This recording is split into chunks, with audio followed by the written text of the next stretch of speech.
Okay. Hello everyone, welcome back to another day of casting Alchemy League Season 7. It's been a while, I think a couple of weeks, because I was away for a while and then I had to play my own sets because I barely had any time to go live and cast some. But yeah, I'm back. Hopefully we can get some sets done with before the season ends, which is, by the way, going to be on Tuesday. Today is Saturday. And just a quick reminder that the signups for Season 8 are open. So if you're watching this on YouTube later, check the video description. There's going to be links to the link to the Alchemy League server and some other useful links. And if you're watching this live, you can just use the command which is mentioned in the title, which is !alchemy, and you'll get the necessary links. So, hello Jack, welcome. So for today, we have not this, sorry, I was preparing things. We have 3 sets. The first one is going to be NOPE against KorDimon. Now, both players have already played in the league in previous seasons. NOPE, a player from India, as you can see, he's around 1400 currently. And I think he's been with us since the Greek-themed season, which was Season 3. And I think the same can be said for his opponent, KorDimon. I think he's been with us since the Greek-themed season as well. He's currently around 1200. Well, he's at 1000 elo, but he has a highest of 1200. He doesn't seem to be playing many ranked recently, and honestly, from his previous sets, he tends to overperform his elo. And he's a player from the Russian Federation. Now, let's take a look at the maps. We have seasons for our game 1, meaning that this was played in round 6. And then after getting 3 bans each, KorDimon, I think as usual, going for the random bans. I think it's KorDimon and one other player who goes for random bans. I forget who it is. But yeah, second game is going to be on Paradise Island. Now, as for civs, we have the usual 5 random bans, which this time around are going to be Saracens, Italians, Byzantines, Hindustanis, and Burmese. And then as for bans from NOPE, we have Magyars and Berbers. Pretty strong bans. Just checking the maps again. And after getting Japanese sniped, NOPE was left with Georgians, Spanish, and Vikings. KorDimon, on the other hand, he went full random in this set. He got Koreans and Lithuanians as his random bans, which are actually quite good bans. And then as for his picks, he got Mongols, which then got sniped randomly. He got Gurjaras, Persians, and Dravidians. All of these were random. He got very lucky with the random picks. But yeah, Mongols were sniped. Makes sense. I think they're probably one of the most picked and at the same time sniped civ that we have in the tournament. Which makes sense, right? There tends to be quite a bit of hunt on Alchemy League maps. But, I mean, even if there weren't, Mongols are just... I mean, even if the amount of hunt was standard, Mongols are still one of the strongest civs in the game, especially when it comes to open maps. So, yeah, that makes sense. Okay, those were the maps. So, without wasting any time, let's get into Capture Age. And we'll take a look at game 1, which is going to be on seasons. So, first thing we notice is that we have one of the many possible generations where the river is not frozen and there's fish in it, but it is full of shallows. So it is possible to cross it with units at pretty much any point, meaning that some kind of land aggression is going to be working. And as for civs, we have Dravidians, which are going to be happy, to use the water to their advantage. Plenty of fish. They have good navy. They get a bonus linked to the dock, as it gives them 5 pop space. On the other hand, we have Georgians from NOPE, which kind of plays out in this generation because the map is open. You can cross over with scouts quite easily, which is, I'm guessing, what Georgians will want to be doing. And to be fair, even if this was not crossable with scouts, Georgians, because they start with the free mule cart, they will have an easy time crossing over, doing a hybrid build, because they do not have to invest into a lumber camp. They already have this one. Now, that said, NOPE, yeah, he's now going to wood, but his mule cart was quite far away, and he's building another one. So he's kind of given up on his bonus, which is a shame, because look at this. I know this woodland is safer, but if he wanted to do a hybrid build and eventually go for some navy, if he puts the mule cart there, it doubles as a drop-off point for both wood and gold, right? So putting the free mule cart you have is going to allow you to basically skip the lumber camp and the mining camp, which you normally have to do on a standard hybrid build.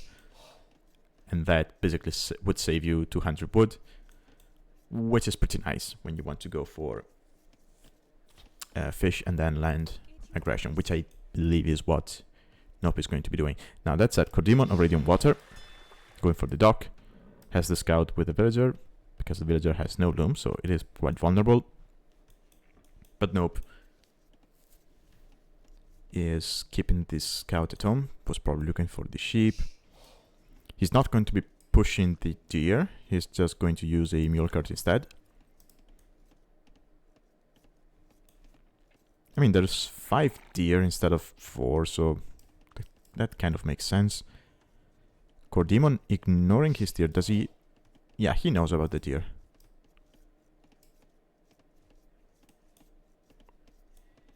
Okay, NOPE is just now finding the sheep. Okay, he's opting to keep the mule carts in the middle of the deer patch. You don't really have to do that. So, what you can do is you can... Okay, yeah, look at that. So, you can take those, and as you shift queue them on each deer, you can keep the mule cart on the in the selection group as well, and it will follow the villagers as they go and follow the deers. It is just slightly more efficient if you do it that way, but NOPE is sending a lot of vills here, so it shouldn't make a difference. And NOPE should be able to click up 18 vills. Oh, it's going to be 19 vills plus loom. That's fine, because he's already built in the barracks. If he drops off food with the villagers here, he should be able to... Yeah, there we go. Oh, he didn't have the second building, so the barracks is going to be his second building. He's ignoring the water. So he wants to go straight into land military, and he knows about the water. He'll know... Yeah, he will now know about the enemy dock. Yep. Will he be able to open this? He might be able to open this. Ooh. Yeah, but there's Lumen for KorDimon, so this is risky. Okay, he's going to take the hill, but yeah, the scouts should still lose the fight. And now he's going back. KorDimon scout is coming. He probably expected that.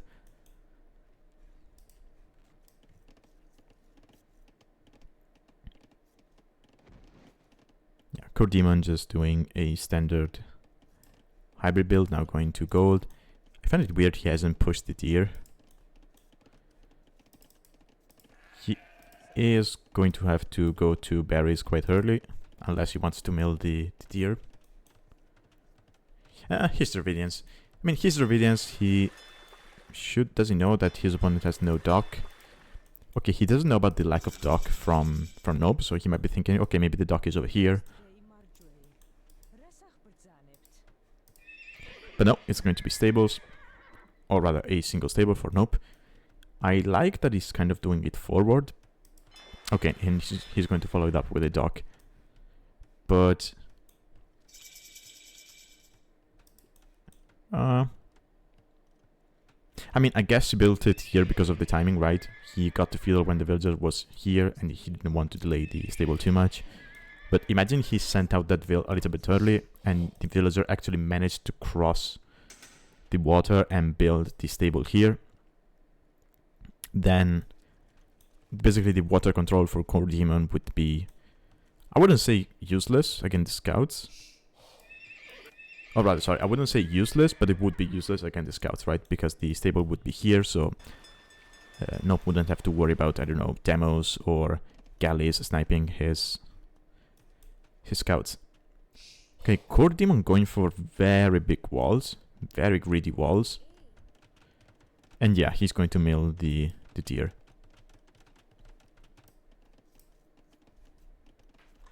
At home, Nope, I saw that. I saw the villagers bugged.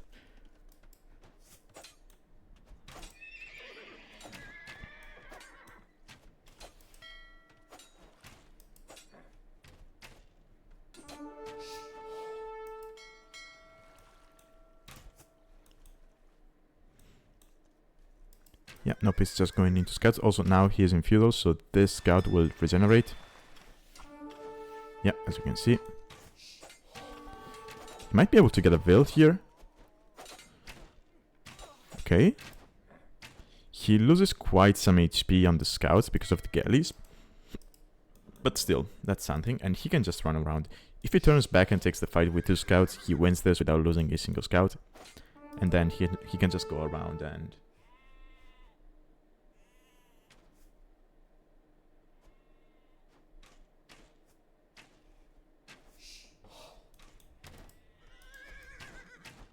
can just go around and wait for his scouts to regenerate. Now, he's got more scouts.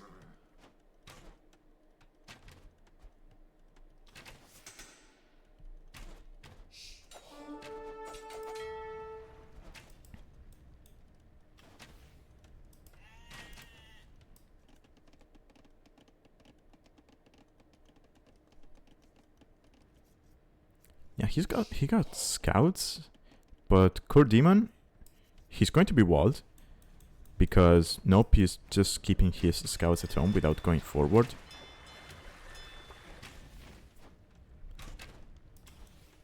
And KorDimon, he's going to have fish.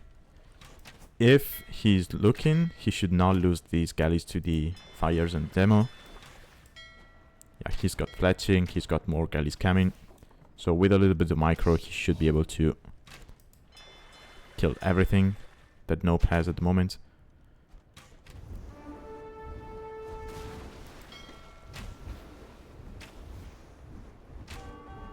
He's also using the fishing ships as shields. That's nice. Oh, but if he does that, then the scouts can just swoop in and probably take the fish. Okay, this is messy. KorDimon might lose some fishing ships, but I don't think he's going to be too sad about that, because he did kill some scouts. And he still has the eco advantage. Look at that. 1k resources ahead. Should be able to kill this. Yeah. And now, if you know that your opponent is on fires, you should probably go forward and see how many docks he has, because if you see that he only has 1 dock, I mean, he knows about the single dock, doesn't know if there's more from his opponent. Right, as far as he knows, Nope might have rebuilt another dock over here. But yeah, I wouldn't mind seeing, now that you have 6 galleys, maybe you queue, maybe 2 fires, just to take down the dock faster. Because fires do take down docks faster. Bengalis do. Scouts here, they broke a palisade piece, but KorDimon notices that, so he's just going to be walling behind.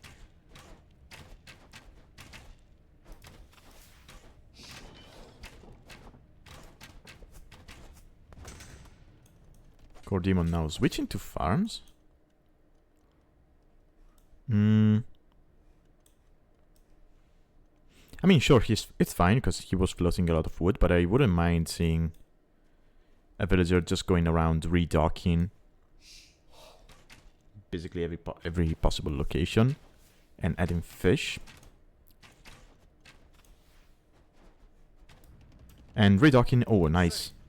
He made a couple of spears and killed the scouts over here. And I say redocking not just for the fish, but also for vision, right? Because if you keep redocking and you get town watch, I think if you put a dock here, one here at that kind of distance from each other, then you basically get complete vision of the middle. That's going to be quite wood intensive, but at the same time it doubles as vision and drop off points for your fish. Of course your fishing ships are exposed, but you do have water control, so you should be able to balance that one out. Okay, so we have castle from both players. We have eco advantage for KorDimon because of the fishing ships, but if you look at villagers, he's actually just one villager ahead. That said, Nope with 4 eco kills. I think 2 of them were fishing ships and 2 were villagers, or maybe just 1 villager. But he does have 2 minutes of idle TC time. So that factors in.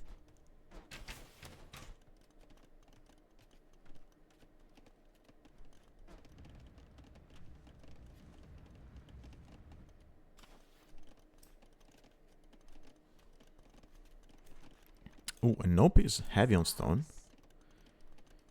So he's going to have enough stone for a castle by the time he gets to Castle Age. The question is, okay, yeah, this is what I was talking about. I like this from KorDimon. Now, I would like to see him get Town Watch as well. I think it's one of those techs that people tend to get too late or straight up forget. But yeah, let's see while the castle goes up. Okay, castle goes up its own. Fair enough. I mean, if he was already walking out, he could probably try and drop a castle here on his opponent's face or here. But I guess he doesn't have map control, he doesn't have enough map vision. He probably doesn't know about the farms, because this is probably a capture age bug, or rather spectators bug. So probably... Okay, Monaspas. Now, Monaspas are cheaper than a knight, if I'm not mistaken. So, sure, you have to invest into the castle itself to get them. But once you get it, it's actually cheaper to... It's actually easier to keep up production from multiple TCs and a single castle than it is to keep up from multiple TCs and, say, 1 or 2 stables. Now, that said, I'm not a fan of Nope keeping this many villas on stone. Unless he's thinking, okay, let's get some Monaspas, so we have an army, and then we march forward with that and we drop a castle on my opponent's face. If he does that, then sure, I like this amount of villagers on stone. And yeah, now that I think about it, it's probably a good call, because he should know that he's behind eco-wise, so he has to either double down on the boom, which granted Georgians could do, right? If he went straight up 3 TCs and multiple churches, giving him the boost, then he could probably catch up or even surpass his opponent. But he's opting for the more aggressive approach. KorDimon, yeah, I like this. This is nice, and it's something that people tend to not do on water or hybrid maps or nomad maps, and that would be they invest a lot on water. They fight very hard water. They win it, and then they did not add fishing ships. But KorDimon, he says, no, I invested into this. I'm going to get as much as possible out of it. So he's doubling down on fishing ships. Honestly, the moment... yeah, he's adding docks. Very nice. And honestly, the moment the fish runs out, he can just... I don't know. Fish trap in the corners. It is going to be exposed, but then if his opponent wants to take down the fish traps, he has to send his army over there. Okay, we have stone walls for KorDimon, so he really does not want those Monaspas to get in. And rightly so, I would say. Monaspas are a very scary unit.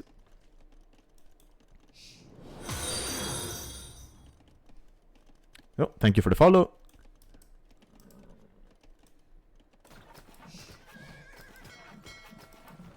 But yeah, these Monaspas are not going to be able to do much because we have stone walls here. This area is slightly... yeah. It is slightly exposed, but yeah, stone walls are going to go up behind that. There's a TC here. He's also adding stone walls over here. And I wouldn't be too surprised to see multiple monks for KorDimon. He was going for relics. But yeah, a couple of monks behind the walls and the Monaspas are never going to get in. We have swan towers for Nope. Okay.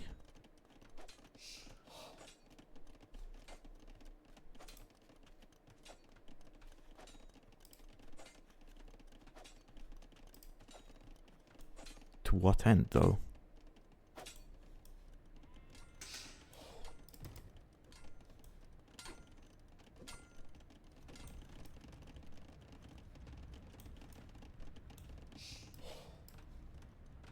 Okay, KorDimon going very heavy into walling, and he's about to click up to Imperial. Does he have the buildings? Yeah. Monastery University, so he could easily click up here. He already got the pike upgrade and the first armor. He could stay on halberdiers. Open halberdier and then take it from there. As Dravidians, it is cheaper for you to upgrade to halberdier. Rather, the halberdier upgrade is cheaper for Dravidians, 50%. Yep, there we go. Nope. He's missing the food. But he should be able to click up as well. Now, the issue for him is going to be that the moment KorDimon gets to Imperial and gets Chemistry, he also gets access to Cannon Galleons. Without Siege Engineers, so they're going to have one less range than they could have. But still, getting Cannon Galleons basically means that Nope will have way less land to use. Granted, he's Georgian, so he wants to keep on playing cavalry. So he will have the mobility to kind of avoid the navy and go straight for his opponent's base. But it's going to be tough. Now we have a fun tower creep from Nope. I'm not too sure about this. I would have preferred to see a castle on the shoreline to kind of secure that position and just have a safe spot to get to his opponent's base. Ooh, look at this. KorDimon coming forward with the pikes. These are span towers, so their projectiles basically behave as scorpion projectiles. Meaning that depending on the angle they hit the villagers from, they might be able to deny the tower. Yeah, the castle, see that they're hitting multiple villagers at the same time, but I mean, there's 21 vills. Sure, there's going to be 2 towers and Monaspas, but I think that castle goes up. Yep. Now the pikes can take care of the Monaspas, and the castle will take care of the span towers. We have immediate conscription for KorDimon, okay.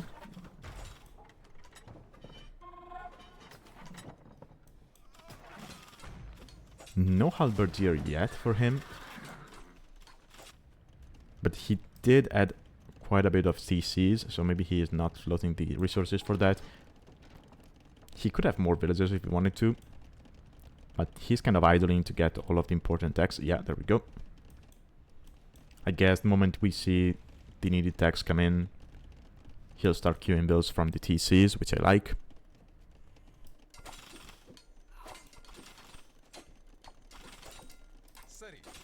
Because he's making cheap units anyway, so he can keep up the production with less eco. But he does need the upgrades. Now keep in mind that 1/4 of that eco is this, which is forward, and it's just getting wood.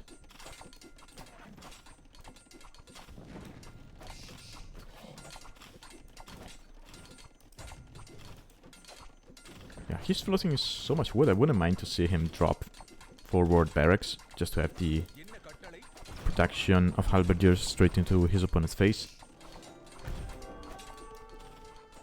Could also go for a second castle if he wanted to, but I'm guessing he wants to take down this TC and eventually maybe this castle and then drop a castle right over here to kill the farming eco.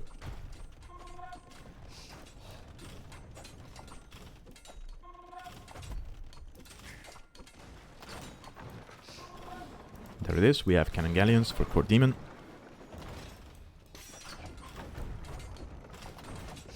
Also, I said he has 83 vills, but he still has 14 fishing ships which are working away. There is still fish on the map. Not as much, but it's better than nothing.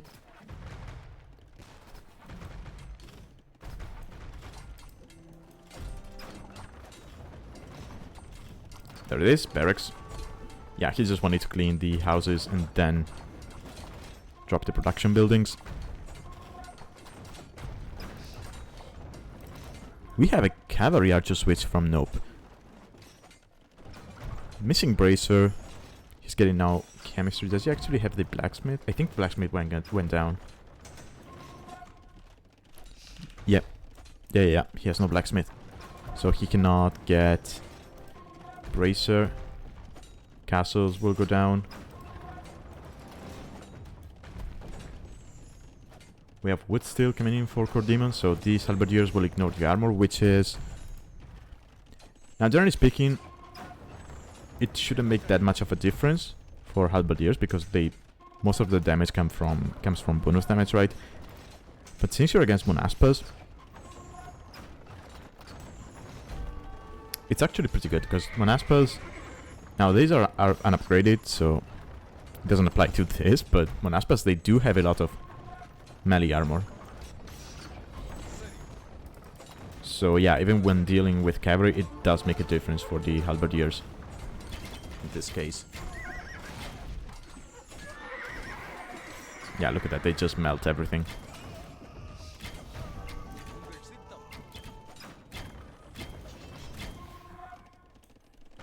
I mean, all things considered, nope.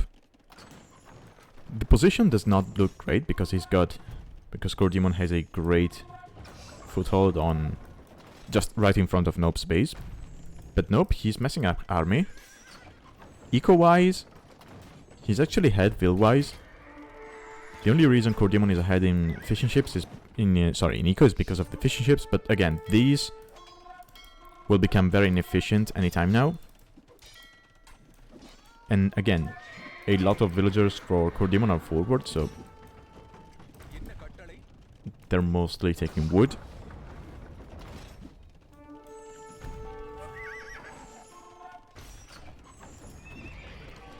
So if NOPE can hold this, he does have a chance. But now there's skirmishers for KorDimon, which attack faster because he is Dravidians. And NOPE still doesn't have... Yeah, still no bracer. I think he probably thinks he got it. So that's why he's not rebuilding the blacksmith. But yeah.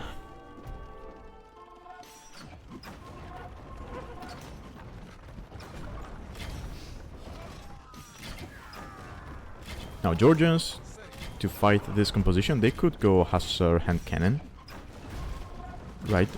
And maybe make some towers, because they do have access to hand cannoneers.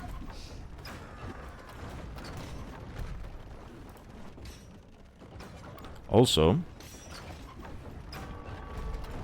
they have this bonus currently. So units and buildings will receive less damage when they are on higher elevation. So if these cav archers are on the hill, they can actually take the fight against the skirmishers, I believe. And as you can see, that castle stayed up. And the traps were able to take down KorDimon's traps. So because of the elevation, to begin with, these traps will deal more damage to the enemy's traps because of the elevation.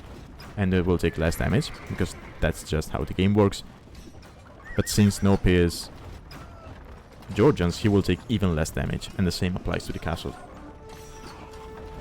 Which is a very nice bonus when you want to defend. And yeah, look at this. NOPE is holding. He's now adding stables. He's getting the armor upgrade. Sorry.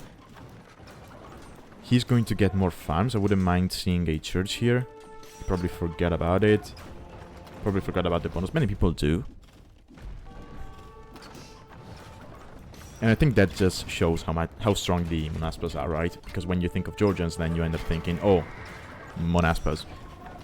And people just tend to go for that. But no, in reality, you can play Georgians by basically avoiding the Monaspa and straight going for the Great Eco once you get to the churches.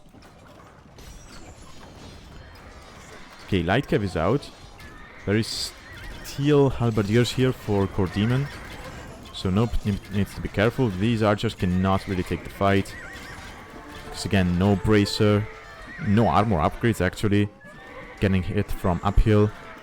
No, actually here is not uphill. It's the same elevation.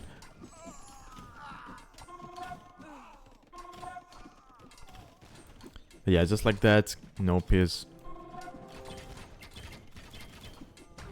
eco is getting lower and lower. These traps, I missed it, but they were taken out by the bomber cannons because that's something that Ravinians have access to.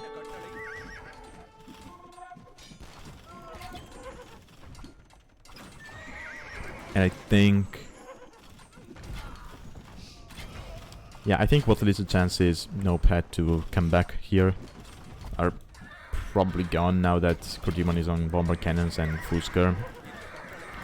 Now, if NOPE had a better food eco behind this to begin with, yeah, that was the GG. I think he can probably still hold. And if he goes for CA Hussar composition, he can probably take this one back. Maybe not take it back, but at least if he has the eco to go straight into Hussar and CA, then he can probably kill the skirmisher mass. And he won the trap war, right? So he had like 3 or 4 traps here.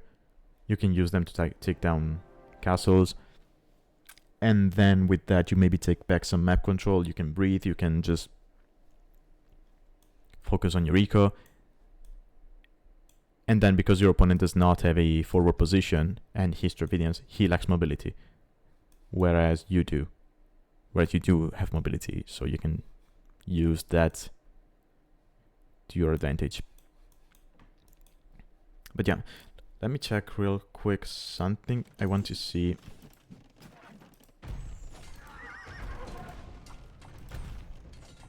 Okay, so this... yeah, this is what I'm talking about. This is the moment NOPE clicks up to the Imperial, right? He's on 3 TCs. This one is going to go down. And he's on 27 farms. And 27 gold miners. Let's say he drops a church here, so these farms get better, and he drops a church here. And then drops, I don't know, another 20 farms behind here. Then he can go into Hussar. Also, let's check whether the bracer upgrade was in queue. So we can see whether he forgot or it just got denied. Okay, he just forgot about the bracer upgrade. Which is a shame, because it would have made a difference. Especially when he was taking the fight on that hill later on against the skirmishers. I think if he has Bracer and he's taking the fight from the hill, even though he's against skirmishers, he can probably make something happen there. Or at least he holds way longer. He can get into farms and then he can get into Usher. So yeah, forgetting about the Bracer upgrade was unfortunate. I don't think that's what cost him the game. I think there were many other other things that piled up together costing him the game, but yeah. But yeah, KorDimon showing that despite having the lower elo, he is actually a good player. And he takes game 1. So let's take a look at statistics.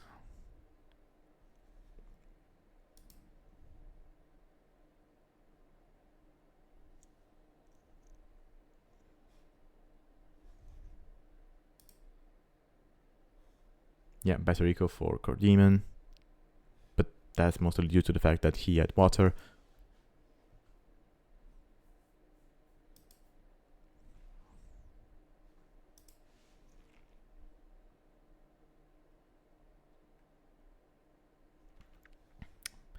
But yeah, okay. So let me load up game 2. Which is going to be on Paradise Island. And we can take a look at that one. Okay. Oh, sorry, KorDimon got game 1.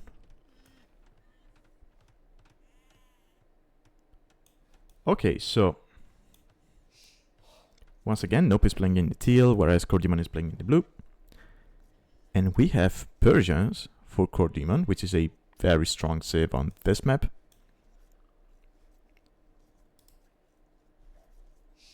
Because of how well they play on hybrid maps. Of course, there's fish, but not as much. So sure, people tend to go for a hybrid build, but from the games we've casted, we've seen that people who tend to focus more on, you know, using that fish to go up to feudal and then making land army instead of navy, they tend to win the map. So we'll see.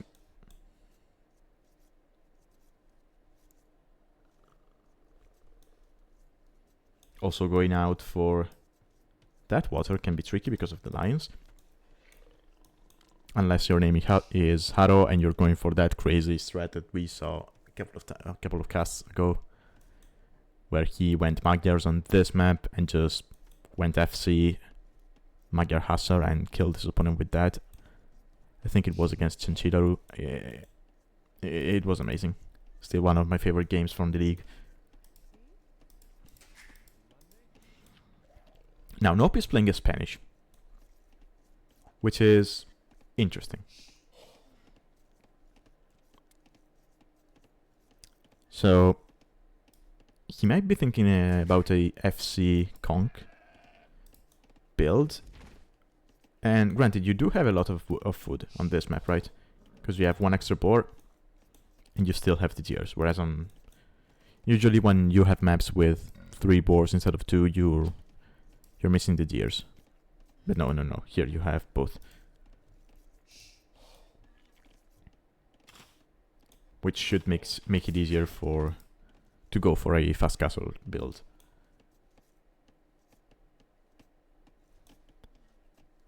Now the question is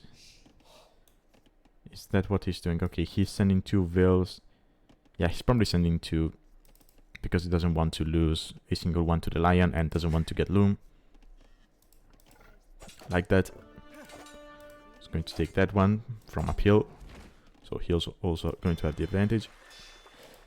Oh, okay, he sent 2 vills, but he's going to send 1 back to wood. Okay. So he's going to keep just 1 on the fish. Let's see if KorDimon... Yeah, KorDimon already on fish. About to have his first fishing ship out. Yeah, luckily for Nope, he was slightly later to the dock, but he's Spanish, so that goes up faster than the Persian one. But the Persian one works faster because of the bonus. It's just 5% in Dark Age, but that piles up quite quickly. Especially when it's both the TC and the dock working 5% faster, right?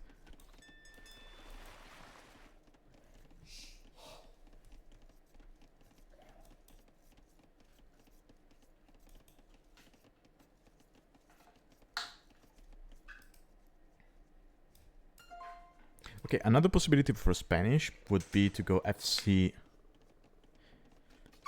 Monks, I suppose. Because doing that does give you an advantage because of the relics. Now, Spanish Monks, they have a good monastery because they have all of the technologies. But I mean, aside from that, they're quite average until you get the unique tech. But to get the unique tech, you do need a castle, so it can be tricky to make that work. Now, granted, the moment you get the unique tech, you have probably one of the best monks in the game.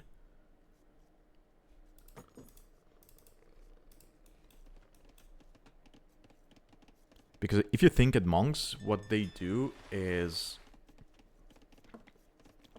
basically convert units, right?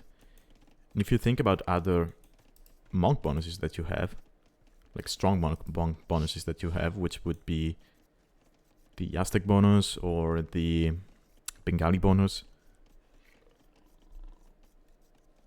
they help by making your monks tankier. They don't actually improve what your monks are supposed to be doing. Whereas the Spanish tech, it does, right? So what you normally see as a counter to Aztec or Bengali monks is just go Atonement monks. But you cannot go Atonement against Spanish monks because you're just going to get converted yourself. So you do have to go for units. But if you go for units, even if you go for light cap, then they're converting faster. So you might actually get your light cap converted. It can be tricky. It can be tricky to fight against Spanish monks. And that might be one of the reasons why that bonus was locked behind the tech. Otherwise it would be insane.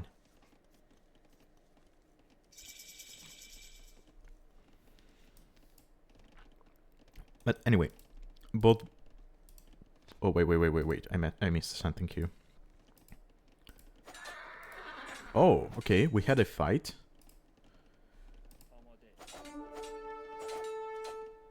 Okay, nope. Yeah, he manages to take this scout from KorDimon. His scout is quite weak, but yeah. He took that fight. KorDimon is now getting the third boar. That deer... Oh, deer was about to block completely the boar and have it go back. But yeah, now both players have hit feudal. These fishing ships are idle for some reason.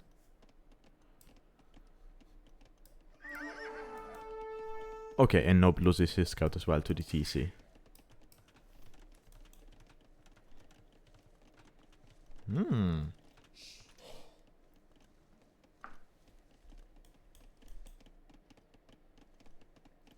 Okay, it's Market Blacksmith from Nope, so it is going to be a fast castle. Just missing the 5 food, and there we go. Okay, so fast castle from Nope. And now he's going to stone. Okay, so it is going to be a castle. KorDimon behind this, going for galleys. Which are going to be killing the fishing ships. Which is going to be nice. Because they recently changed the conquistador cost. So it is more food intensive now than it used to be. It costs less gold, but it costs more food. So you do need a...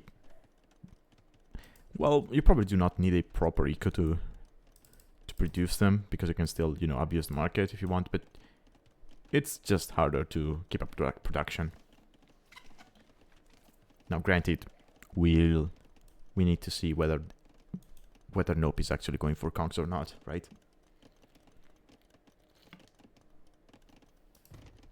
Because again, this might be a castle just to get the monk tech.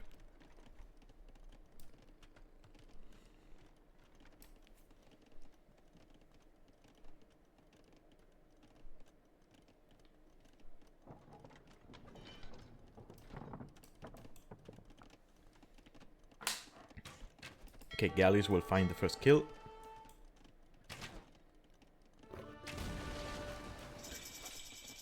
And KorDimon will now see the castle age time.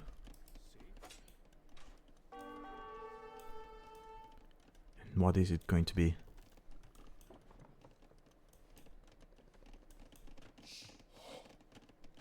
Oh yeah. I just thought of something. Okay.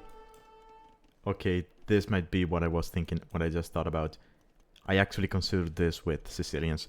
So, what Nope might be doing... I would like to see him drop off that stone, though. Okay, so on this map you start with a free transport here in the middle, which is immortal, by the way. Not in the sense that it cannot be killed, but in the sense that if you kill it, it will just respawn. And it regenerates health as well. So he's going to take the villas, transport to the other side, and he wanted to drop a castle on his opponent's face.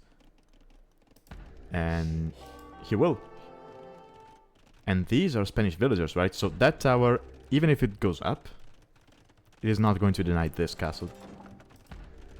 And as I mentioned, I was thinking about this as Sicilians, because not all people tend to wall this. I think KorDimon did it the moment he... I mean, he was already walling like that. But I think a couple of houses went down the moment he noticed the castle age time from Nope. And now KorDimon has a castle in his face.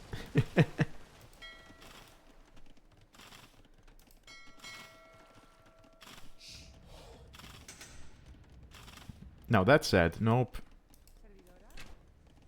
He's got basically no eco at home, right? Because he lost water. He will need to drop farms. Now he does have quite a bit of wood floating. Okay, he's going for a lumber camp over here.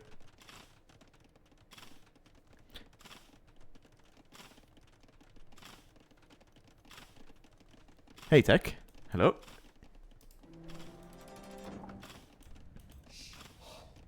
And now what I would like to see from Nope is make a monastery right here beside the castle, and you start taking the relics. Because then KorDimon will have to race to Imperial to take down the castle and the monastery, but he's not going to have the eco, right? Because he's got a castle in his face. There's soon going to be conquistadors out, so you can just harass his eco.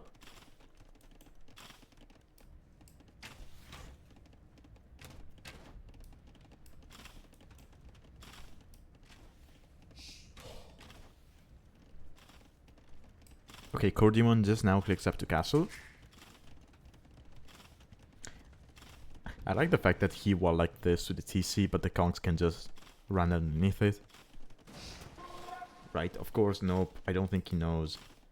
Yeah, he doesn't know how many vills could get into that TC, but honestly, if he gets the archer armor upgrade, he could just run underneath this and go over here. Okay, KorDimon opting for skirmishers. It makes sense. He's not up to castles, so he cannot really go into monks.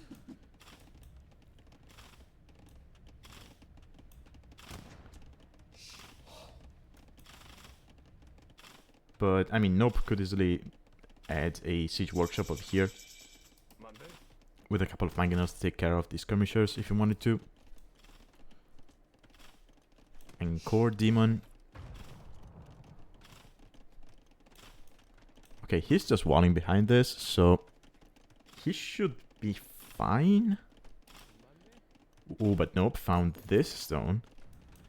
And if he takes all of these villas and sends them to stone, we could see another castle in KorDimon's base, right? I mean, if Nope goes back to stone... Okay, now we see the monastery.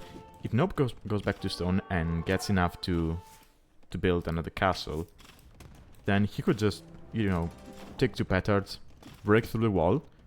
Persians do not get fortified walls, so you do not have to worry about that. And then you can drop a castle here, right in the middle of KorDimon's base. And if you do that, you take this gold. And on this map you have 4 gold piles in total. Right, players get 1 each, and then you have 2 neutral. But as you can see, this one, KorDimon cannot get to that one because, you know, the pressure for Nope is coming from this angle. And this one, it's actually closer to Nope's base. Oh, Nope, by the way, he knows his eco is exposed, so he drops the second TC. I like that. He's probably not going to be able to produce from both TCs and eventually the castle at the time. But you don't really need to, right? You can just keep producing from 1 TC and the castle. And the second TC can just be for defensive purposes. And now he's going for the relics, which are going to give him a nice boost. There's 7 relics total, so that's going to be, what, about 7 bills on gold.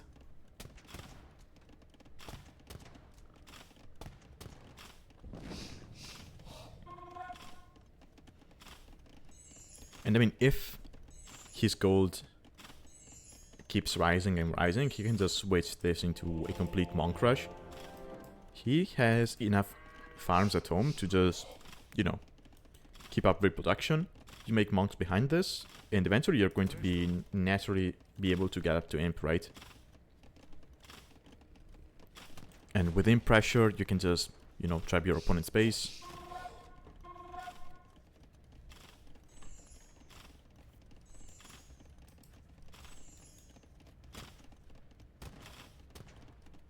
Oh, actually, nope. Instead of dropping a castle, he could... yeah, if he gets Fletching and maybe Botkin and drops a... Let's say he kills one of the palisades and drops a tower here, he can deny that gold. Now, he needs to be careful about ramps. Now, that said, Kongs actually have bonus damage against ramps. As you can see, they have 3 bonus damage against ramps. So, granted, there's only 3 at the moment.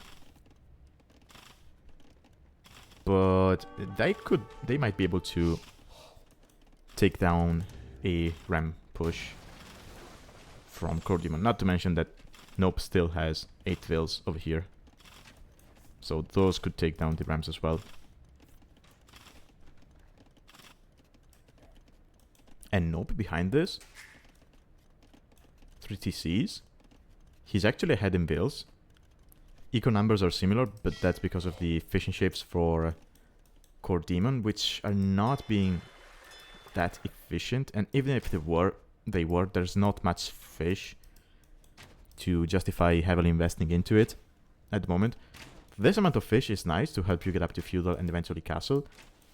But once you get there, you cannot rely on this for eco, right? Unlike the map we just saw on Seasons with that generation. And Nope is up to imp. Look at that. I like that. He didn't go too heavy into Kong production because he knew his eco could not handle it.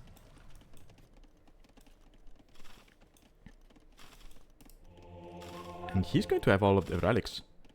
So he's going to have a nice position. The countdown will start. There it is. Because again, Alchemy League is played on standard victory.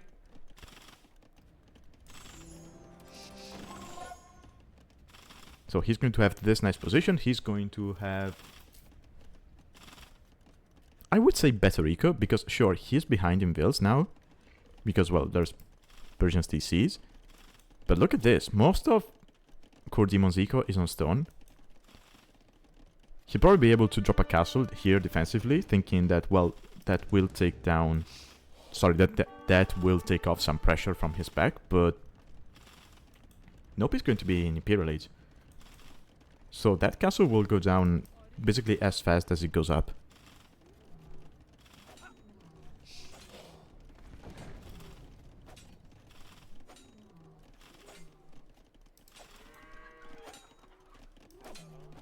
Even the lions are not helping.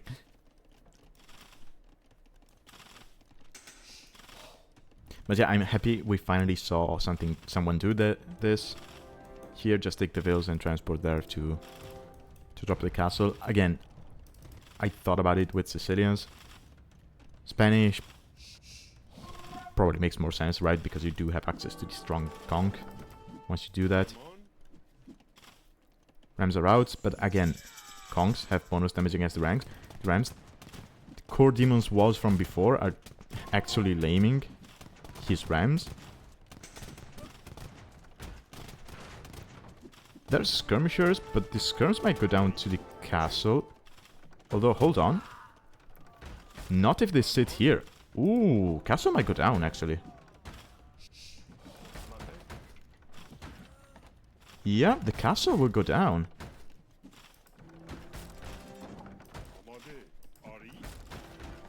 Castle will go down, but Nope is not giving up yet, because he knows he's ahead when it comes to technologies. So he's switching into cavalry, because he knows about the skirmishers. The countdown will get reset. But that's fine. Not ideal, but still fine. He still got some gold out of that. Yeah, I mean, he got 1200 gold. I think he made, what? 6 monks? Maybe 5. So they basically... He basically got more than enough gold back from those. And, I mean, relics are still here, right? So you can just drop another monastery here and get them back. Because Nope is now going to go on light cav. He might even be able to click up Hasser here. He needs to realize about this castle. Yeah, he knows about the castle. So, yeah, we've got tribes coming out. And again, KorDimon, he hasn't clicked up to Imperial yet. But now he's going to have a monastery of his own. And he's going to be able to take these relics. So we might see a countdown started from KorDimon.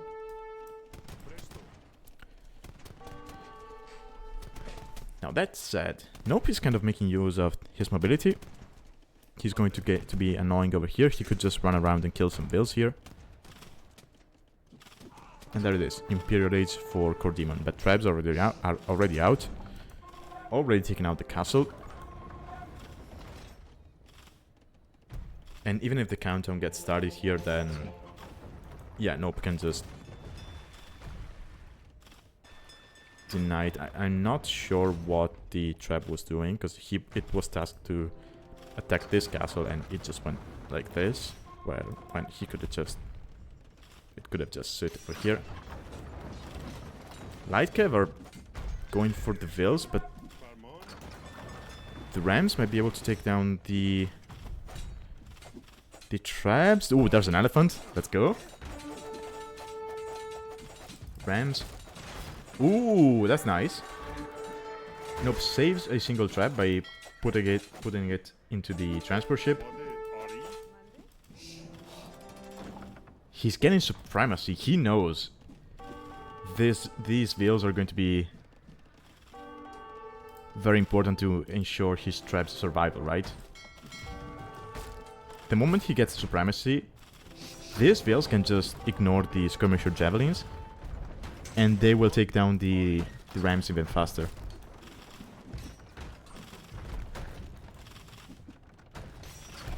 They will not be able to deal with the elephant, but still.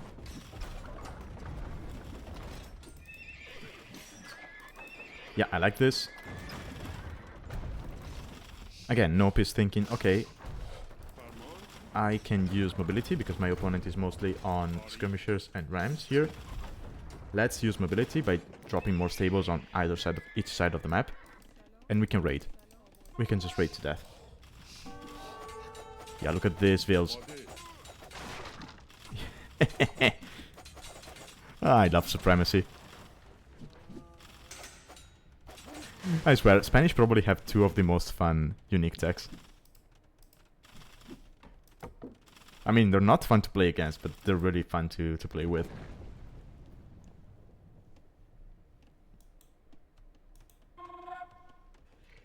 Now we have 3 traps.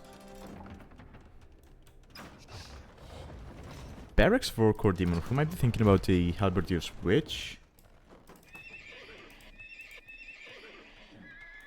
Nope. He's got tons of wood. He needs to be dropping farms like there's no tomorrow. If he does that, he can keep up light cav production from both sides, and KorDimon will just not be able to keep up. For the time being. The moment KorDimon completes the switch to infantry, then that changes things, right? Because suddenly, yeah, you're getting raided by light cav, but a couple of barracks here making halberdiers will change the situation. But KorDimon is going to face an issue that many people run into when playing this map, which is you run out of wood access very quickly.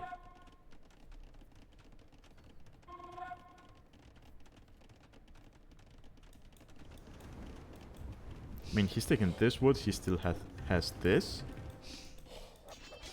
But this is going to be exposed because of the light cav raids. This is not exactly safe. There's a lot of light cav. Now, they might be able to take the bomber cannon. Now, they're still missing the second armor upgrade, so skirmishers can still do some damage to them. Although Persians do not get bracer. And KorDimon is still missing chemistry. No, wait, he has chemistry because he has bomber cannons. What am I talking about?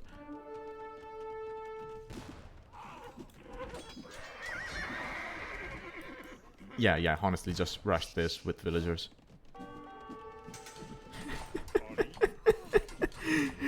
These villagers are actually tanking better than the light cav. I mean, they'll still go down, but...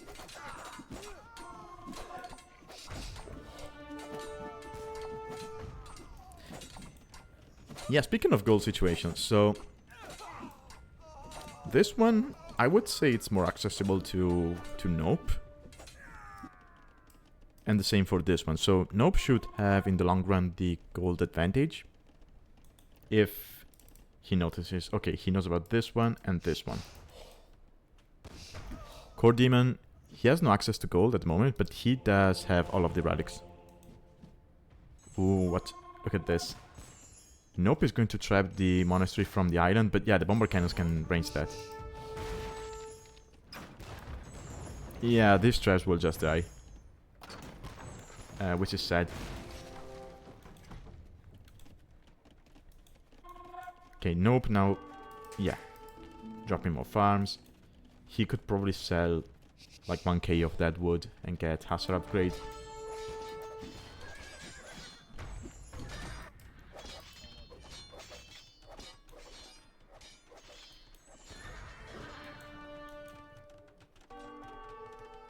I mean, if NOPE managed to get into his opponent's base from this side,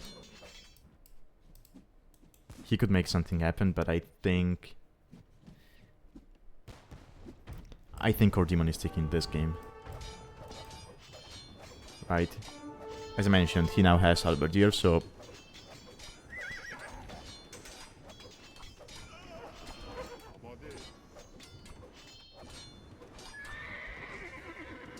Yeah, the moment Halberdier comes in, the raids can just be dealt with. And...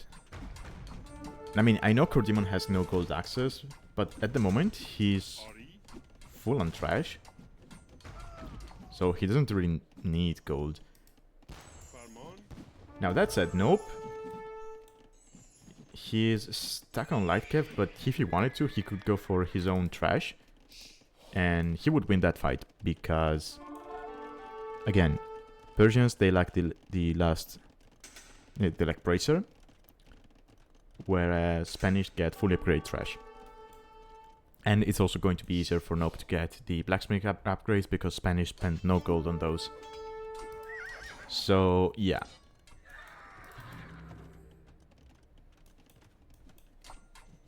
Okay, NOPE is opting for hand cannons and Hussar. I mean, he's got gold access, so I guess that works. It's also going to be easier on his wood situation, because he has 2k in the bank, but wood runs out quite quickly here.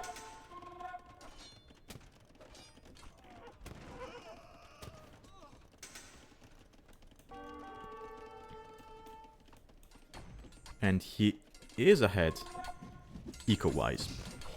Now, what he needs to be worried about is this, right? So he needs to find a way to kill this army fast and then move straight to the monastery. Now, granted, the moment he kills this army, or rather the bomber cannons, he could just say, okay, let me prepare like 2 or 3 traps. I load them on the ship, and the moment I take down the bomber cannons, I just range the monastery from here. Because he knows he can do that. Because he just tried it.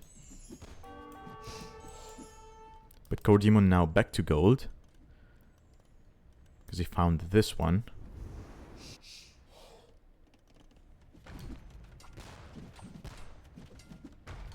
We do have BBCs from NOPE. Now, the trap was able to range from here. So I'm not too sure the BBC would be able to do it from here. And Spanish do not get siege engineers, so it might be tricky. And we have stone walls from KorDimon over there. Yeah, Nope is going to need... It's going to need a trap. I mean, just one trap sitting here should be enough.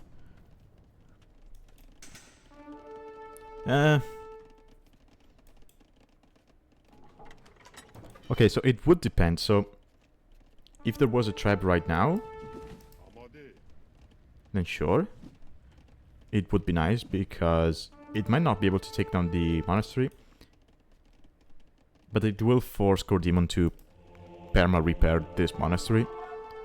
And that would mean he would sink a lot of wood into that. And so he wouldn't have the resources to keep up army production.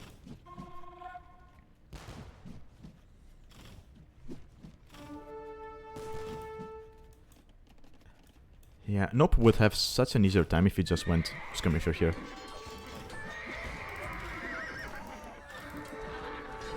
Because again, his skirmishers counter both units that KorDimon is making. Hand cannons are nice. I especially believe that we do not see enough Spanish hand cannons because they have other strong options. But I mean, their hand cannons attack faster, right? So they're actually pretty nice.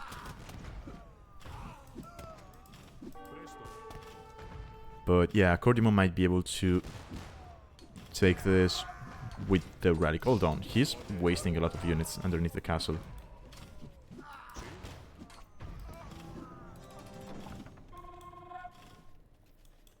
Okay, we have the bomber cannons. Let's see if they can range the monastery. They probably can, because I think he tasked them to attack. Hold on. Okay, transport goes down. That's nice, because there was a build there, so it could have been annoying to the bomber cannons. I don't think it's going to be enough. Yeah. They cannot range it. Oh, that's painful.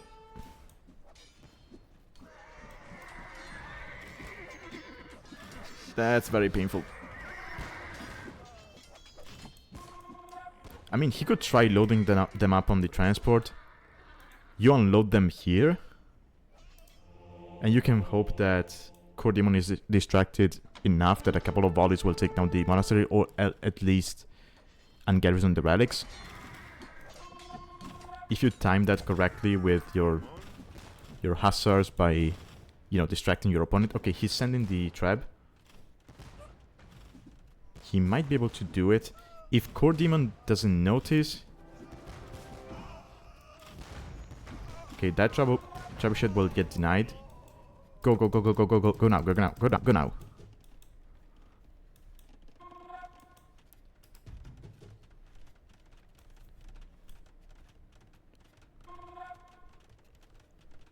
Again, he doesn't need to take down the monastery, he needs it to eject the relics. That's all he needs. Even if the monastery gets repaired and then the countdown starts again, that's fine, because it will start from 200 years again.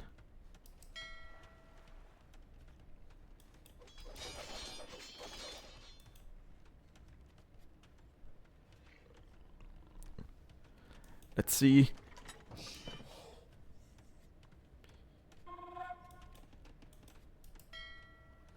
Oh, there's a villager here. Can he do this? Come on. Okay, no, KorDimon is repairing. That monastery will stay up. The relics will not be ejected. There's bomber cannons now. Just one shooting though. Villager goes down to the bomber cannon, but now the trap will go down, and yeah, KorDimon wins this. He's also getting architecture to have more HP on those. No, it's too late. Yeah, there's a castle, but yeah, it's too late. That's a shame.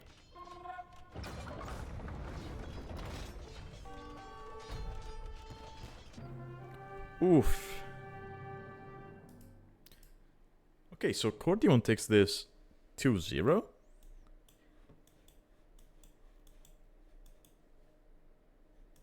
I feel so bad for Nope. Because I like the strategy he had. Forward with the castle, take the relics, faster imp. I think the main issue was the fact that the castle got taken down by the rams. Because sure, he had conks, but there was skirmishers. I think if Nope has his villagers hanging around the castle at the same time, he can use the vills to take down the rams. Maybe he loses all of the vills. But yeah, I think he still takes down the castle. Sorry, the rams. Let's go back and see. Okay. No.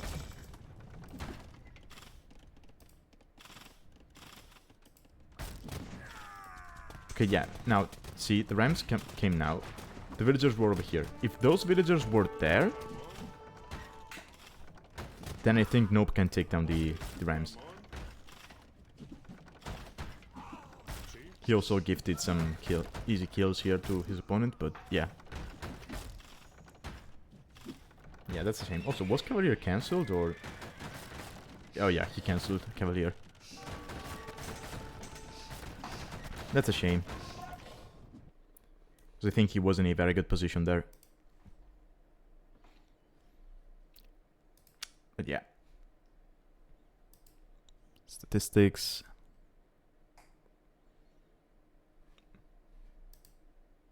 Yeah, Nope, despite the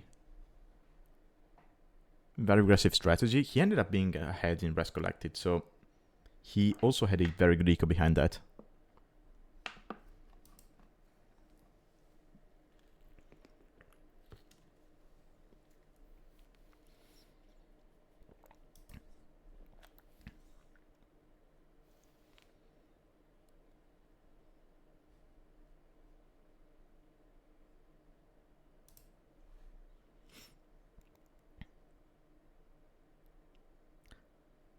Yeah. Yeah, that's a shame. Anyway. Let's go back to the drafting table. In the meantime, well played to both players. That was a fun set, especially the second game. And well played to KorDimon, who won a set where he was basically the underdog because he is lower elo wise.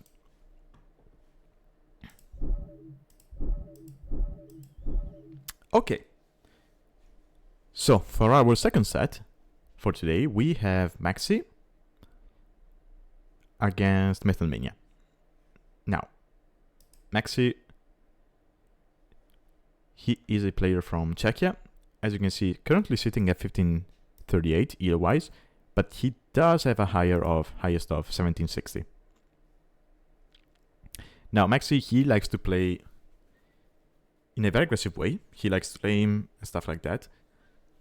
So that might be one of the reasonings behind this huge disparity in his two elo ratings, right? And he's been playing with us for quite a while now. I forget how many seasons, but a lot. Surely a lot. I know he was already playing with us during the Space Team season because I remember him douching a lot on that one. So I hope that's what we see from him today. Although I have to say, when he played against me, he didn't do crazy stuff, right? Yeah, he tried to lame, but he didn't go as heavy into that, which kind of caught me off guard because I was expecting heavy laming from him and it never came. Now his opponent is going to be Metalmania, who elo-wise is slightly lower, as you can see, both from his current elo and his highest. But he has shown in previous sets that he can take games from higher elo players. He's had very good results in the league. And yeah, as you can see from the flag, he is from Argentina. Oh, no description for him. Okay, so e1sTea does not like Metalmania, doesn't want to give him a description. Okay, I see who it is. Yeah, anyway. Let's go to the draft. Oh yeah, Metalmania has been with us for a while as well, since Season 5. Okay, so draft-wise, we have Canals as our game 1 map for game 1. So this was played in round 8, which is the last of the league. Sorry, last of the season.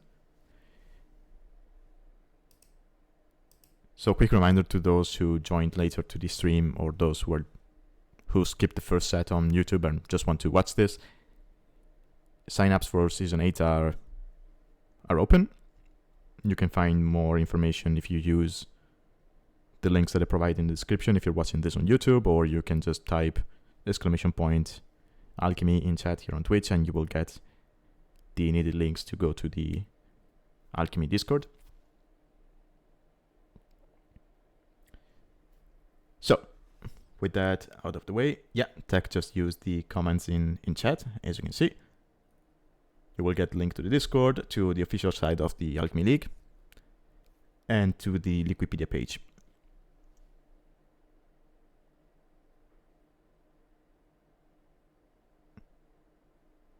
Wait. Oh, I think I got the wrong link for the Wikipedia. Oops. I'll fix that later. Sorry about that. Yeah, it's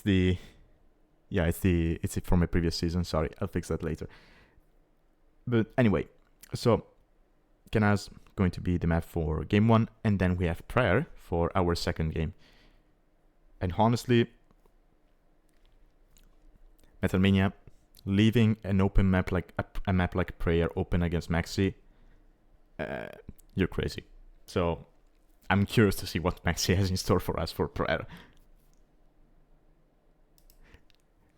Anyway, as for civs, we have the usual 5 mans: Mayans, Hindustanis, Burmese, Britons, and Japanese. We've actually seen Hindustanis a couple of times on Prayer, so that's nice. Same goes for gods, which Maxi went on to ban together with Aztecs, which I like because I still think that Meso civs can be insane on Prayer. And then Maxi, after getting the Byzantine sniped, he was left with Koreans, Spanish, and Mongols. Metalmania, on the other hand, he banned Vietnamese and Incas, so we see another Meso ban. And he was left with Persians, Italians, and Armenians because Georgians got sniped. Hey Maxi, welcome. You got here just in time. Oh, okay. Have a good one then. Okay, so interesting civs. I'm curious to see Mongols used by Maxi because, yeah, if you can get the extra hand with the Mongols, it's going to be insane. I'm surprised he banned gods because I would expect him to pick them. Maybe he doesn't like them.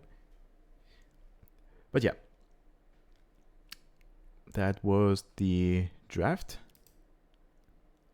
Let me just load up the games quickly and we can jump into them. Okay. Here we go. Let's change scene. All right, so we have canals here for game 1. We have Mongols for Maxi in the blue, and then we have Italians for Metalmania here in the gray. Okay, I like both civs. Now, Italians, they tend to be considered the... Yeah, Maxi is already going forward, of course he is. So, it is a hybrid map, so you would expect... Metalmania knows that he's just going to take the board straight away, not taking any chances. But Maxi might be able to steal that. So, back to my point. Italians, they're just better when it comes to hybrid play. Hybrid maps, sorry. Because of the good water tech tree, the cheaper fishing ships and whatnot, and the cheaper uptimes. I mean, Italians overall are just a huge discount save, right? You get cheaper age ups, you get cheaper docking university technologies, you get cheaper gunpowder, you get cheaper fishing ships, and then with the unique tech, you get cheaper trade units. I mean, yeah, it's all about discounts with them. And Maxi is just going to be annoying.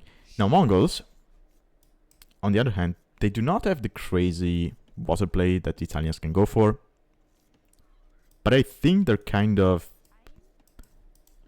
underrated when it comes to hybrid maps, because how easy it is for them to get up faster because of the hunting bonus. So sure, you do not have a great water tech tree in the long run. I mean, it's not terrible, right? You have fully upgraded galleons, you do have shipwright, you're missing dry dock, so your ships will be moving slightly slower, but I mean, I'd rather miss dry dock than shipwright. So they can be okay on water maps. Not great, but okay. But yeah, if you can get up faster, then your timing will hit your opponents in your opponent in the face, especially with fires, and you can take it from that. It does give you a nice advantage. Okay, Maxi here lost the bill. He managed to get down a single piece of wall, but I mean, yeah, sure, he lost the bill, but look at this. He's caused chaos in Metalmania's base, right? So now Metalmania going just now to wood. He's going to have to put 6 vills in order to get enough for a dock and fishing ships. But if you do that, then you do not have enough on food to get up with a good enough time. So this has worked out for Maxi quite well. Oh, also he avoided the lumber camp. Okay. I mean, he's going for stragglers, which is not the end of the world, but yeah, that's interesting. Also, I wonder if we'll see... Okay, he doesn't see them, but on this map there is actually extra boars. Now, you do not see people usually make use of that, because they're quite far out. And the water element makes it so that you do not want to keep your villagers on food for too long, right? So if you took all 3 of those boars, you would get to feudal that you would still be taking boars, which on paper sounds great, but if you do that, you do not have enough vills on wood to be able to fight water. So it can be tricky. I guess with Mongols you could try it, because you do eat them faster, so maybe you take 1 or 2 extra boars. But yeah, it can be tricky to balance out, unless you just want to go full on land and you just ignore water, in which case, yeah, just go for those.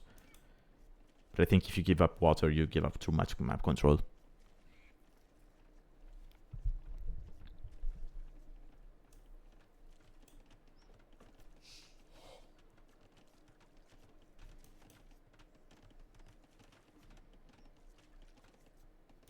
Okay, I have to say though, despite all of the chaos, well played to both players, because, well, Maxi, he's got only 3 seconds of idle TC time. Well, for now. And again, you could say, well, he's used to this, so that makes sense. Yeah, sure, but still. And Metalmania, he reacted quite well, because he's only got 25 seconds of idle TC time, and he's up at a decent time. I would say mostly due to the Italian discount. Maxi is going to be up at the same time.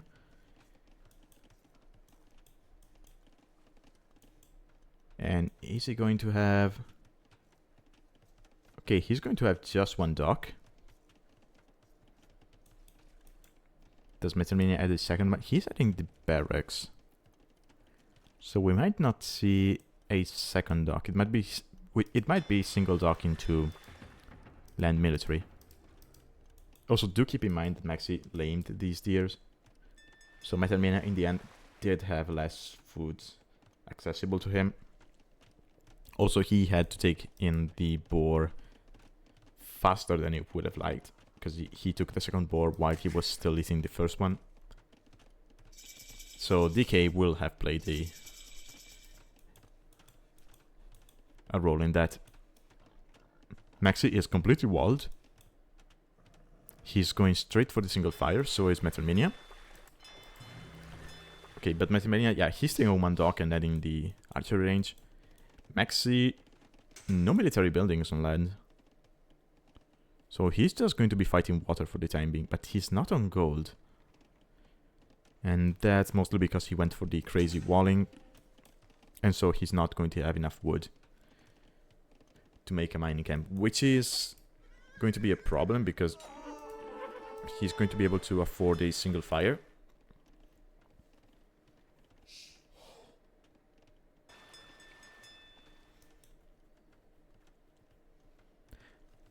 I mean, Tech, it is weird in a sense to not use Mongols on prayer. Oh, he's going to use the fish ship to block. I like that. But at the same time, sure, you have deers, but you do not have boars. So either you have very good micro in, you know, pushing the deer with both scouts, or it's going to be very hard to make use of that bonus. Although I will agree that, yeah, I would prefer Mongols on prayer than on canals.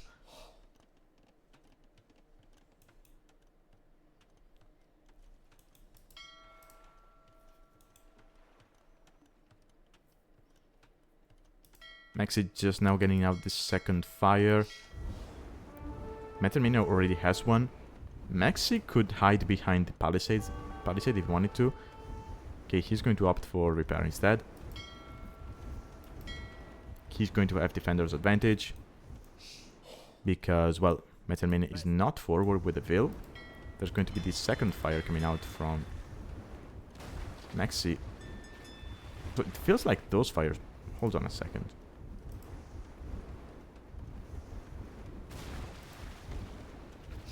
Am I seeing things?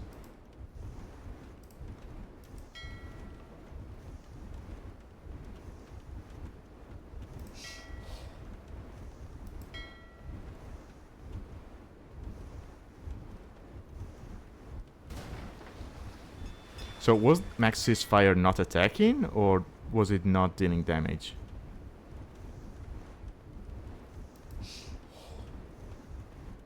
It might have been... Maybe it was not attacking. It was weird to tell... Sorry. Let me check real quick another moment, but... Okay, yeah, it was not attacking. Because there's no white smoke on the opponent's fires. So maybe there was a hotkey issue there. Maybe he put the fire ship on no attack stance.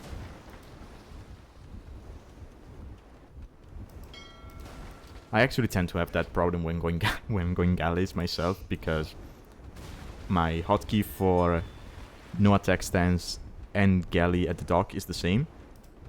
It's F.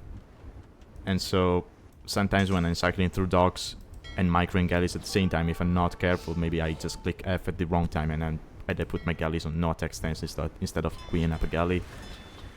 And so I end up having galleys which I patrol them, but they do not attack because they're on no attack stance. But yeah, that was unfortunate. Maxi, although he is getting closer and closer to castle, he's missing 30. Okay, he used the market to click up. And he still has 2 fires. Okay, same for Metalmania, but there's a demo coming. Maxi, you need to be careful here to not get demoed in the face. Okay.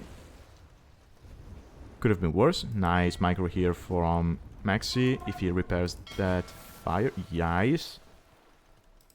Nice. Maxi's playing this very well.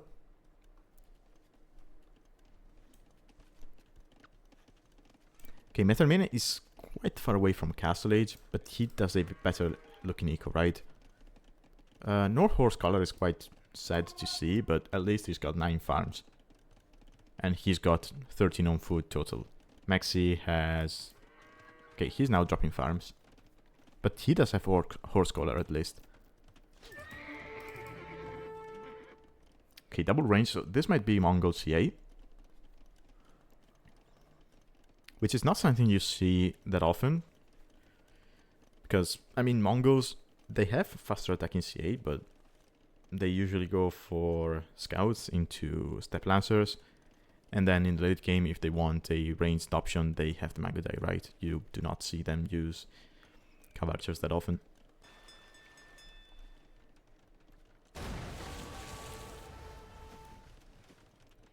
But yeah, this eco setup seems to be for CA.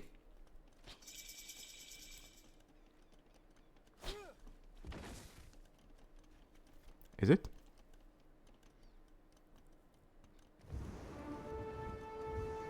Okay, as usual, I know nothing about this game.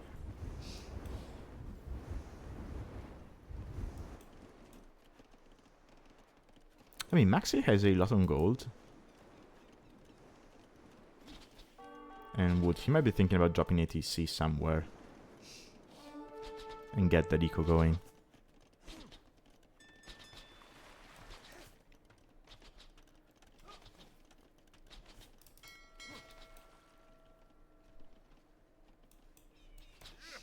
Okay, yeah, TC on the stone. Oh, so maybe he wants to go straight into Mangadai, skipping the CA. I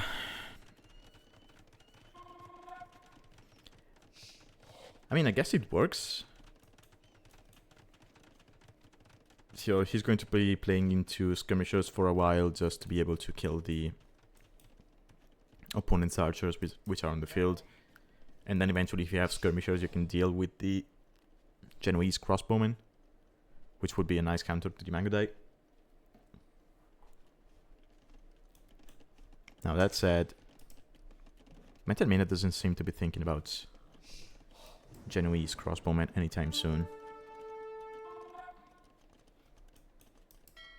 Okay, Maxi got the War Galley upgrade, so he really wants to get his opponent off water. And I think it might not be because of the fishing ships. It might be more because of the map control it gives you.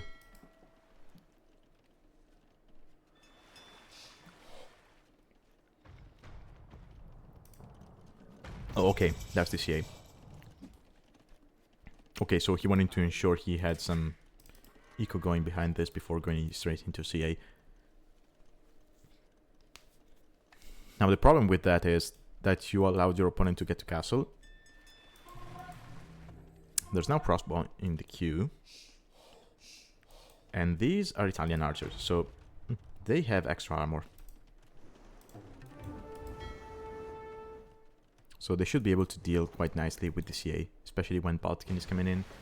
And these CA don't even have fletching.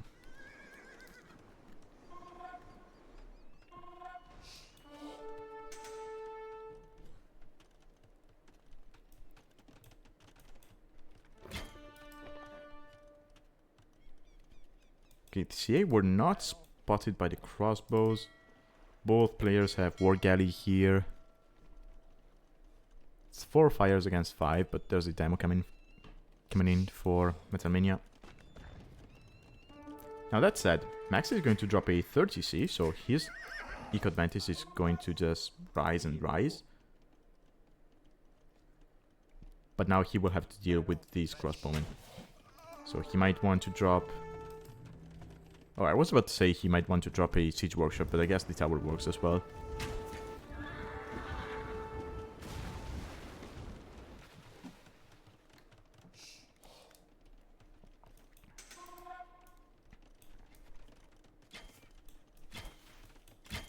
The CA will not be able to get in.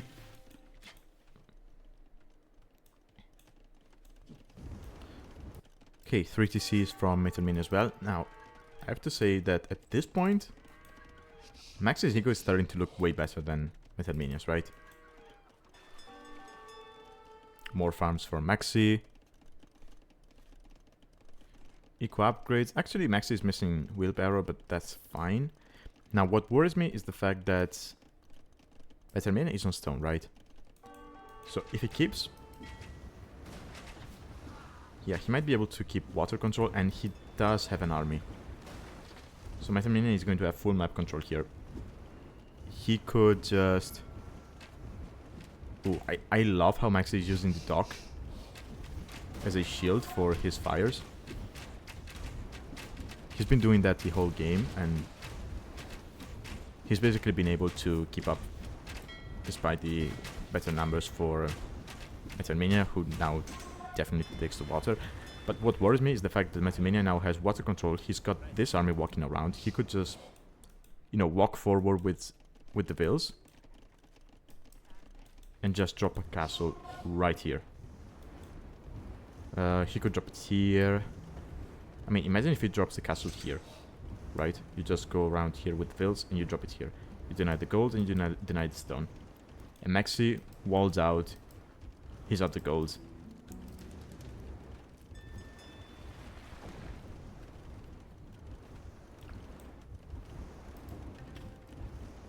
So that could be disastrous. Okay, CA got in because there was a single palisade wall there. Let's see if Maxi is lucky. Okay, never mind, he's not lucky. I was about to say, if Max is lucky, he could just make his opponent panic and drop a castle at home instead of forward. But no. Okay, I like this. He knows these are going to die anyway, so he's going to at least take a look at his opponent's base. He now sees that metal is on stone. So he should know to be expecting a castle drop anytime soon. Or at least to expect Genoese. Also, when he came in with the cab archers, he saw some villagers walking around here. So that and the fact that Metalmania is on stone should tell him that, yeah, a castle drop is coming, and here it is. Hey Otter, welcome. Yeah, I mean, tech, it's not just the gembos, it's the castle position which worries me. Because, I mean, even if this was a, you know, Frankish castle making Thorin Axemen...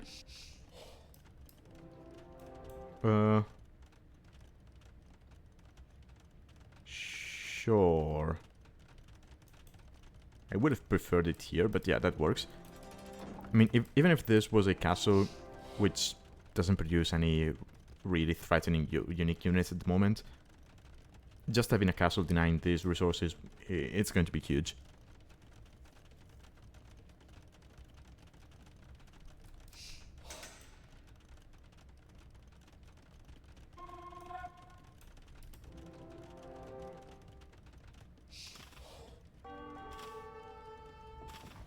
Yeah, I know, Otter. It was just an example for a unique unit that you do not normally see play with.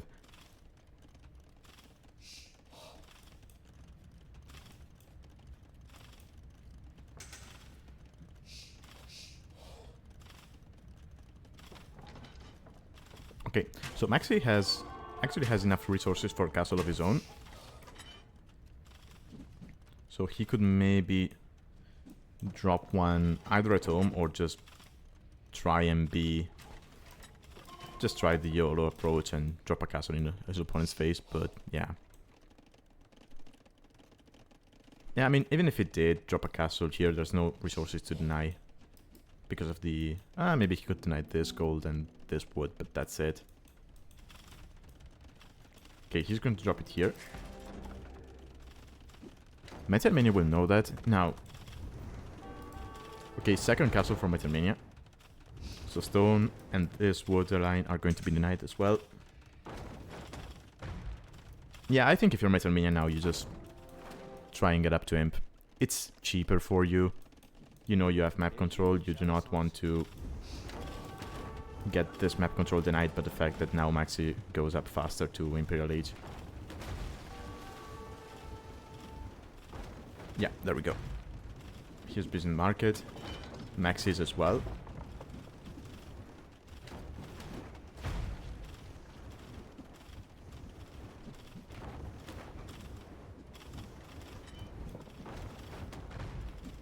Maxi is going to be faster to click. Okay. He is behind in eco, but that should not be too much of an issue. Yeah, but now Metalmania clicks up as well. And the thing is that Metalmania has safer eco. I mean, he's getting threatened by skirmishers, but that's not a real breeding unit. And yeah, Metalmania is going to have 2 castles here. Honestly, he's going to have the stone for a third one, which could go up either in Maxi's base, or he could drop it home just to be extra safe.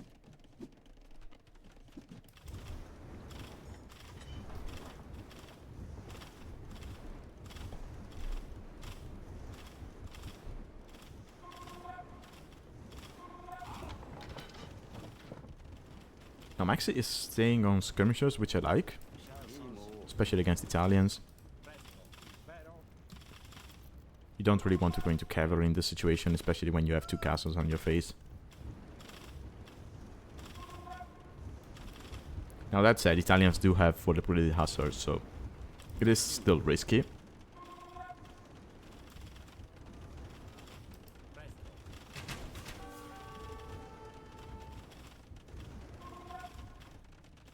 Okay, ballistics is in for both players. Okay, these archers are still missing the armor upgrade. But they're going to be able to retreat to the castle.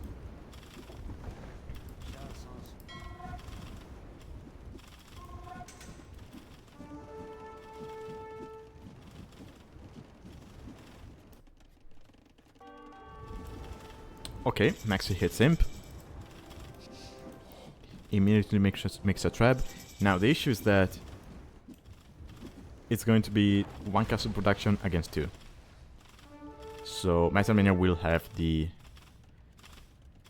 trap number advantage.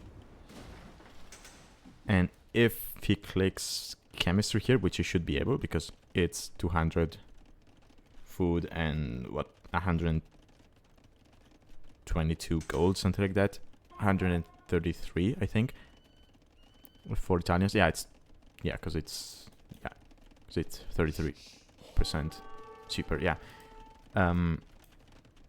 If he clicks chemistry, then he has access to bomber cannons to better defend against the traps.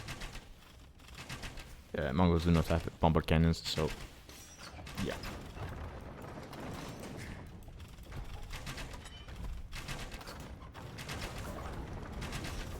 Now, luckily, kind of luckily for Maxi, his castle is far away from the traps, so it is not immediately threatened. But his main eco is.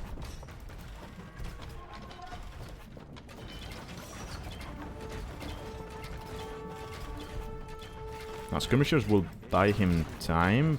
The trap might go down to Metalmanias. Yeah, Max is just going to repair. Yeah.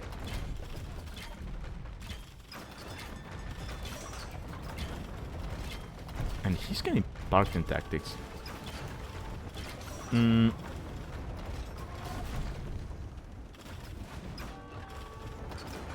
not a fan of that.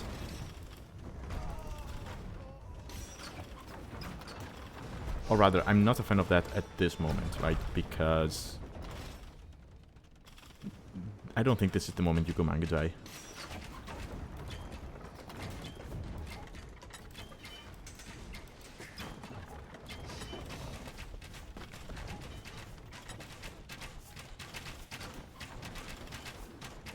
Okay, we have Light Curve coming in from Metalmania, so eventually he's going to get into Hussar, which will just take down the skirmishers. Do we have chemistry from Metalmania? Where is it? No, no chemistry yet. Okay, so still no BBC option for him, which is good for Maxi. Now that said, these Arbalesters could just run in, snipe the trap and get out. Now, if Metalmania had all of the armor upgrades for these Arbalesters, he could probably even take the fight against Maxi, because these are Mongrel skirmishers, so they lack 1 armor, or rather 2 pierce armor, because of the last armor upgrade. If these were fully upgraded, they would have 5 pierce armor.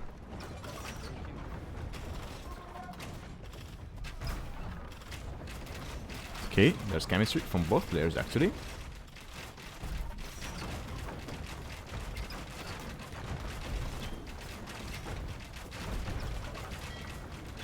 Maxi microing the mangonel against galleys. Oh, he might be able to sink one. Huh? Maybe 2? Maybe 2? No? Ah, too bad. Metal Space, there's a palisade from earlier, and a single trebuchet. Ooh, takes down the TC actually. But yeah, it will go down to the villagers. Yeah. Oh, Radix wise, 1. Oh, 2 for Maxi actually. That's nice. Maxi kind of held here. Metalmania stopped making trebuchets. I mean, he took down everything there was to take down in immediate proximity of his castles, so I guess that makes sense. You just use your resources for something else. But he's kind of giving Maxi time to get back into the game. Oh, well, no, never mind. There's Light Cap coming in. Still missing some upgrades, but it's Light Cap against skirmishers. And now there's not enough skirms to take care of the Arbalesters. Yeah.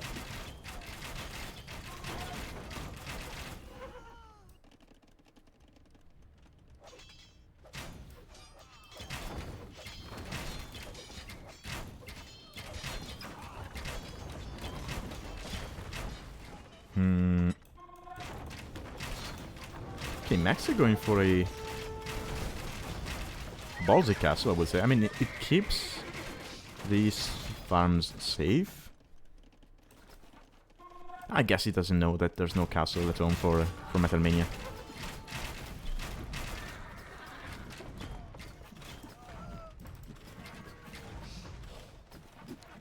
Even getting drill right now.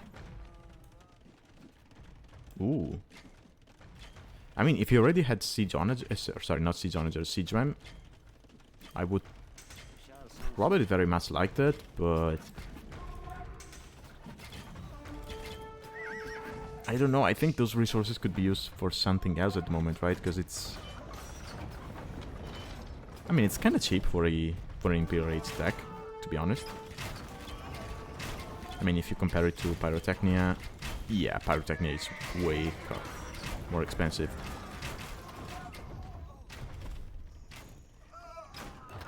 yeah, I mean, both are just sitting there and getting taxed. The issue with that is that I prefer Metalmania's position when it comes to that, right? Because, well, first of all, he's got more map control. Maxi is going to be struggling for resources. Still has that gold and eventually this one. And I mean, if the Mongols can be completely fully boomed, then yeah, Italians, sure, they got the Genoese crossbowmen, they got the BBCs, but if you go Hussar, Siege Onager, something like that with drills as Mongols, I think you still kill the Italian position, right? So Metal needs to make sure that the game doesn't get to that point. And I mean, drills is already in, but we do not have Onager, not to mention Siege Onager, no Siege Engineers. And yeah, there's going to be Hussar raids. I mean, Maxi denied that castle, and that's because most of Metalmania's production and units were forward. So that's good. So Maxi is giving himself a chance to push from this position, but yeah, Metalmania will just push faster from this.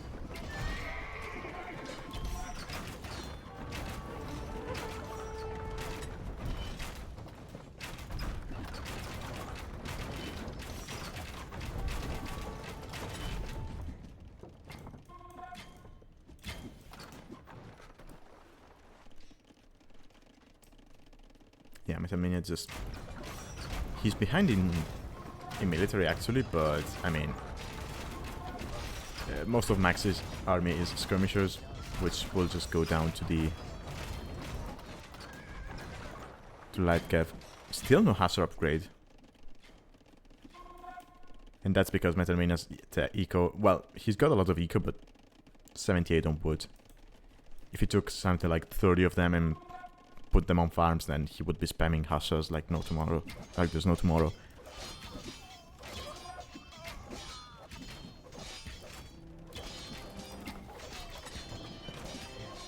Yeah, Maxi, I don't know why you got drilled in that situation.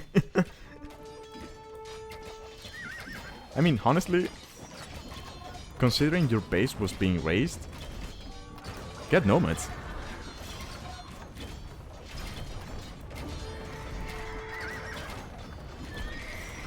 I actually love nomads as a unique tech.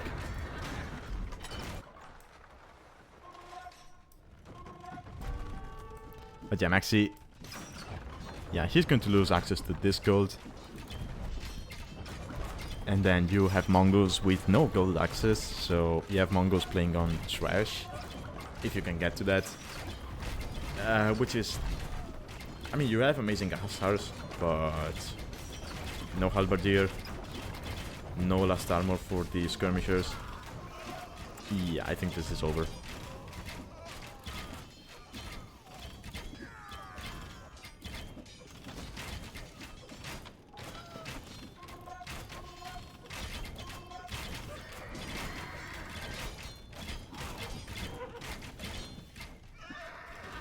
Actually, does Nomad gold? Yeah, it does cost gold.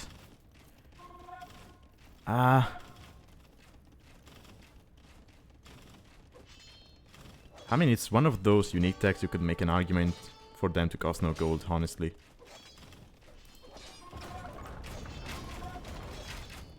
Kinda like you have paper money for Vietnamese cost no gold. Okay, we have Astor coming in, finally, for Metalmania. Still has too many on wood, but yeah.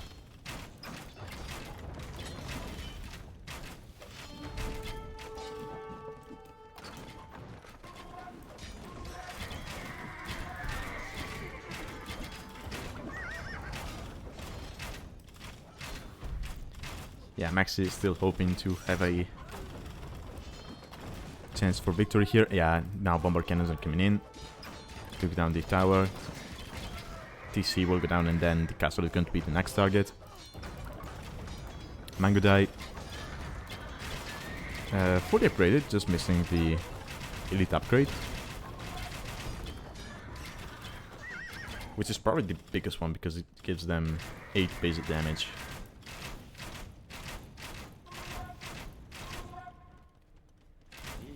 Ooh, ooh, ooh. Do we get some bomber cannon shots on the skirmishers? Please, Metalmania. Ooh. Could have been better.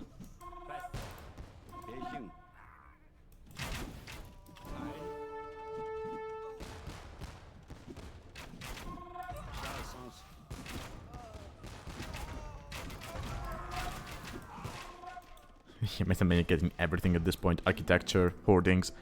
Doesn't really need those, but just in case.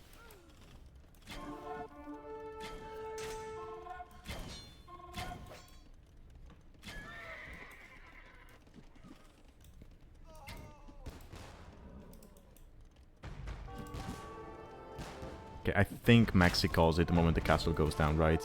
Because losing that castle gives Metalmania control of the hill. And then he can just shoot down buildings with the bombard cannons from there. Right?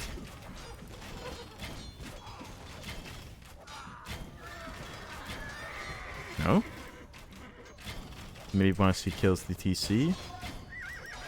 Or once he kills the mass of... well, mass. The group of Mangadai. Another castle, okay.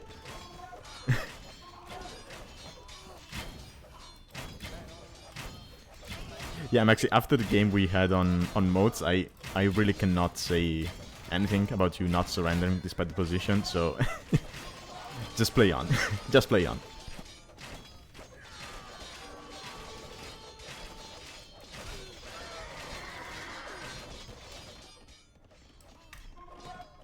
Ooh, let's go. Bosso at one hour in.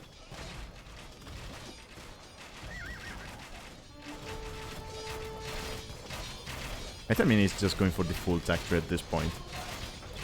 Let's see, he's gonna capture him. Now, does he drop a monastery and just go full monk tax in this situation? Oh, hold on. Okay, no, the traps go down to the arbalesters and eventually the capture rams. Camels? I mean, sure. Not the best idea against crossbows, but... okay, traps go down. Tower will go down. Maxi down to 21 builds. Is he going to get defeated?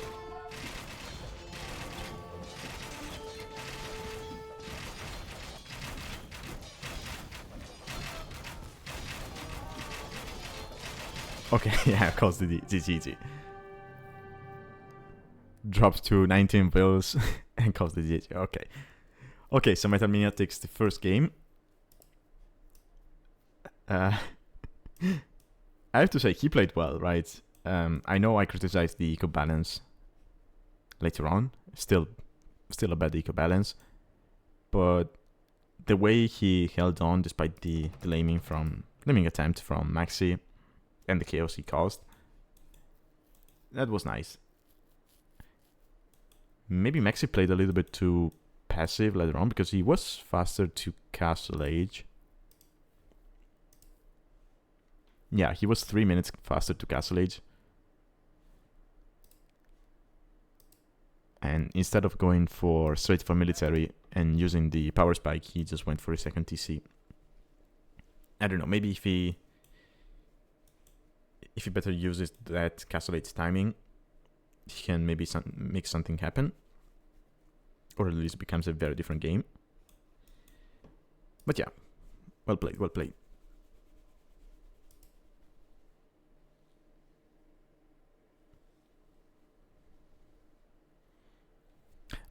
Double dock, I don't know.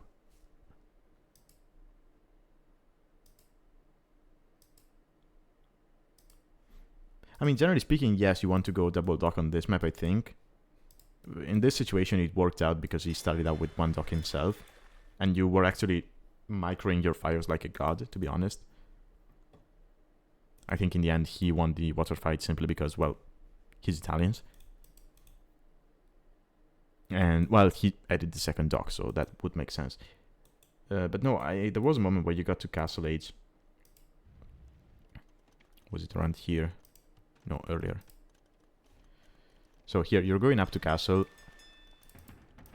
You have two ranges. I know you're missing fletching in Botkin, but maybe if you idle your TC, you use a market a bit, you get some CA out with Botkin.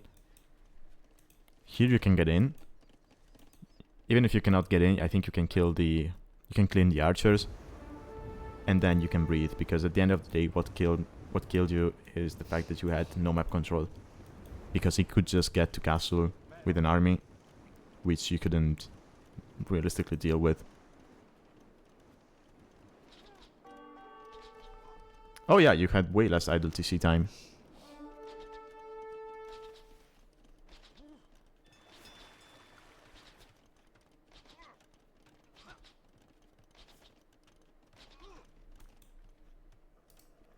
But yeah. Yeah, I think if you use this timing better, you just maybe not win the game, but you have a way better chance. Anyway. Let me load up game 2.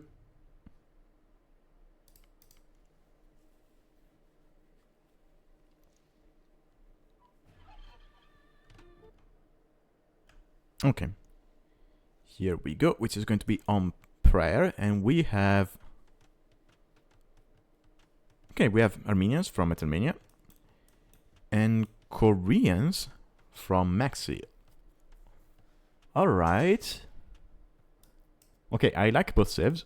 So Armenians, there's a lot of hunts around, so you just make a mule card and you just go around and collect it. Koreans,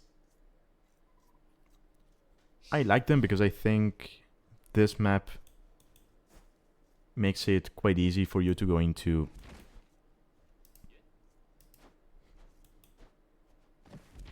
full trash. Oh yeah, and the... Oh yeah, also laming because of the villager line of sight bonus, of course.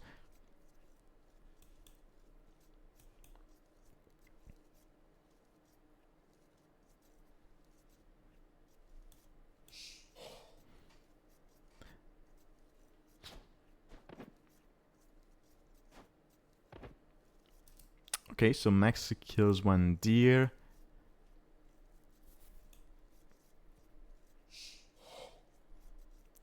Now Maxymania might be able to push both deers before Maxi can get there. Let's see. Not if the scouts have anything to say about it. Okay, takes the hill. There's a villager to help as well. Okay.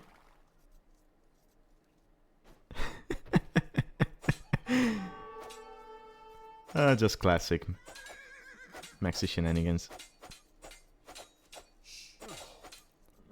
Okay, defender's advantage though to Metalmania, who's going to be sending another bill. Okay, both will lose. Okay, Maxi keeps one scout alive. That's huge. I think you can bail now, yeah. Yeah, you can bail because now you killed both scouts, so Metalmania cannot push these deers. Max is going to be able to do that. Also, Max is going to have map vision. Metalmania will not.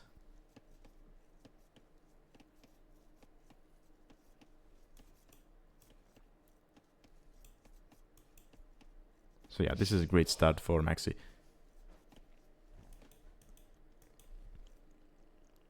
Okay, he's going to stop midway through to just collect meat from a single deer. I mean, there are so many. Yeah, Armenians. Yeah, Armenians would be great here if you can go around with the mule cart and collect those, but Metalmania doesn't know about the positions. Because and he will never know because he lost the scout.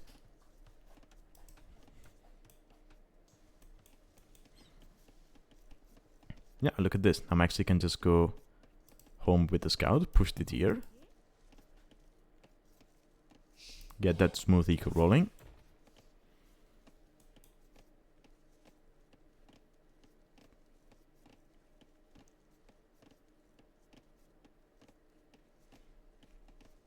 Yeah, Maxi went forward. He lamed, well, 2 deers. And then he managed to kill both scouts and only lost one, which is great because now, again, he can just push. And he will know map, will have map knowledge. Okay, going on gold, so... This is not going to be full trash from the Koreans, okay.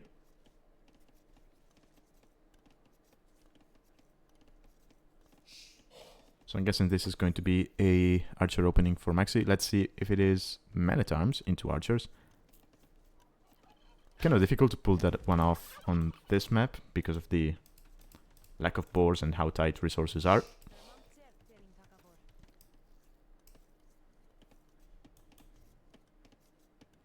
Or rather, you can pull it off. Okay, he's going to build a mill here. Because, yeah, you want a mill anyway afterwards for farms. And there's no berries, so might as well drop it there.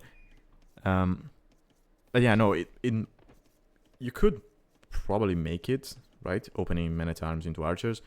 But then you're going to be struggling for food.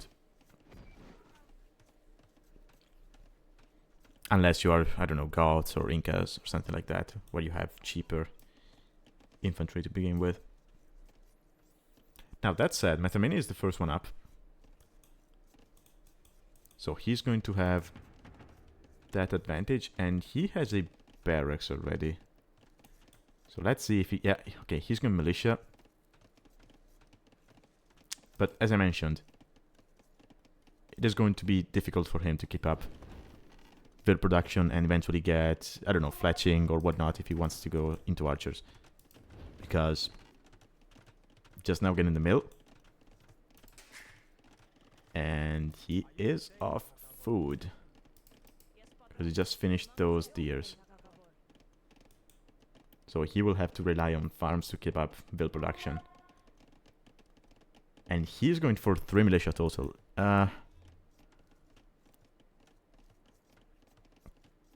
I mean, where's Maxi going? Oh, is he going for the mill here? Oh, that's unfortunate. Imagine if he went for that one instead. Yeah, Metalmania is going to find those fields. Now, there's 3 militia, and he's not going to be able to afford men-at-arms. Now, Maxi does not know that. Because he could, yeah, he could fight those 3 militia with 4 vills. But he might be thinking that there's men-at-arms coming in, so he doesn't want to risk it. But now Maxi, look at that. He's going to have enough wood to drop an archery range. Drop it. Drop it. Drop it. Drop it. Drop it. Yeah.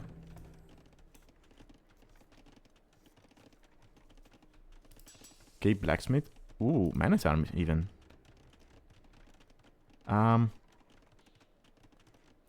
I don't know, because you're going to run into the same issue. I mean, you still have 1 deer, so it's not the end of the world.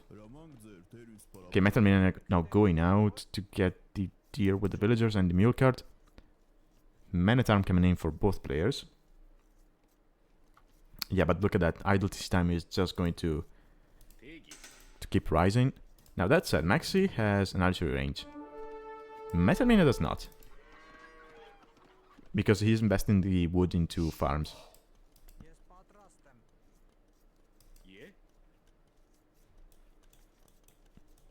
Maxi, he might have to idle the TC to get fletching. It should be worth it at this point. Especially when you know there's men-at-arms on the field and that there's villagers exposed. Now Metalmania is now going to know about the archers, so he might be thinking about taking these vills back. Yeah, there's fletching.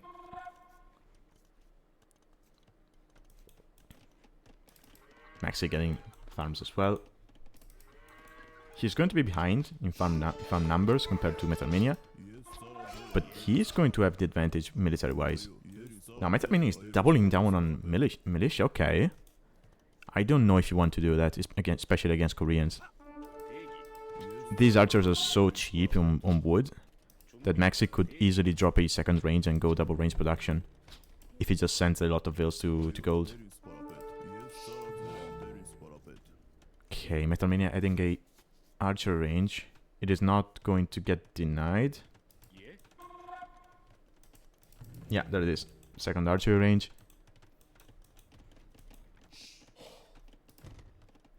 I like that. He knows there's militia on the field, so let's just wall our wood line. Ooh, town watch. I like that tech. Maxi does not know. Okay, now he will know about the archer range. So he should know that there's going to be skirmishers coming out. It's unlikely Metalmania will go for archers in this situation, where when he's already behind in numbers. Ooh, Maxi sees the skirm. Now Korean archers, aside from being dirt cheap, they also get the armor upgrade for free, so skirmishers, until Metalmania gets fletching and armor himself, are not going to be as threatening. And again, Maxi could just go for his own skirmishers, which are even cheaper than Metalmania's on wood.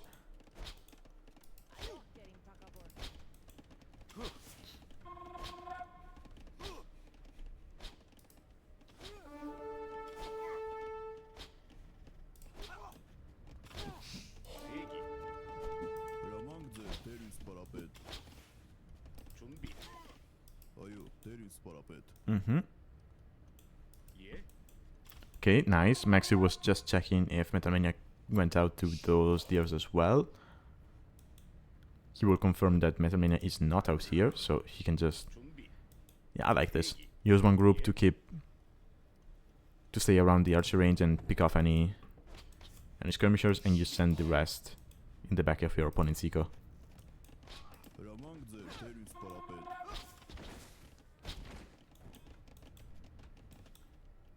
Oh, Max is just committing animal violence on the deers. Okay, I see.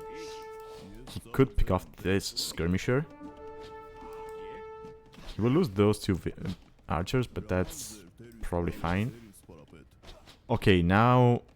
Yeah, now the skirmishers could be an issue, because there's both armor and fletching in. That said, it is one range protection against two. And Maxi should know that. He will find some kills on the wood line.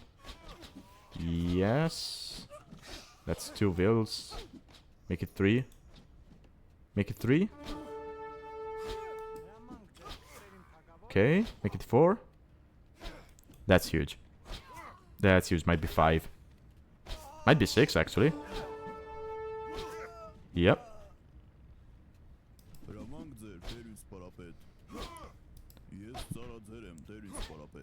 Oh, could be 7. Oh! Ooh, that was close.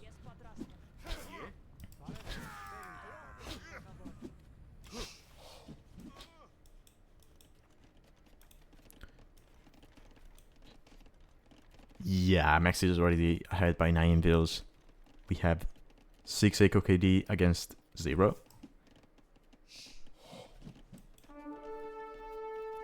This... Okay... I mean, he's 8 vills ahead. He killed 6. But he has less ILTC time, so... Oh, yeah, the ILTC time makes it up. Okay. That makes sense. And the best part about this is that Maxi at home, he's completely safe, because he knows he killed the men-at-arms, which were lurking around. He knows his opponent is on skirmishers, so those do not really threaten vills as much. And Max is up to castle. He's up to castle. He's got a decent farming eco. Honestly, if he knows his opponent keeps spamming skirmishers, I know you're Koreans, but drop a stable, make 2 knights, and you just kill everything.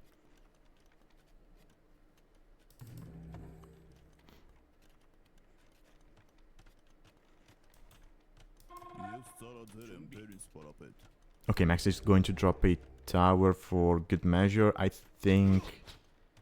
Yeah, you need to send all of the vills. Send all of the vills to the tower. Also, this will become a guard tower automatically the moment he hits Castle Age, so that's nice. Now, Maxi might have some wood issues here. He will have to migrate to another wood line. Probably this one, because the army is going that way. And, well, these are way farther.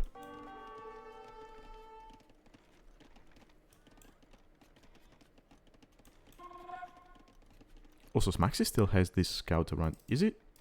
Yeah. Yeah, I like this. He's using the weak scout to go around the map and get information on resources, other woodlines. Yeah, you just run from this.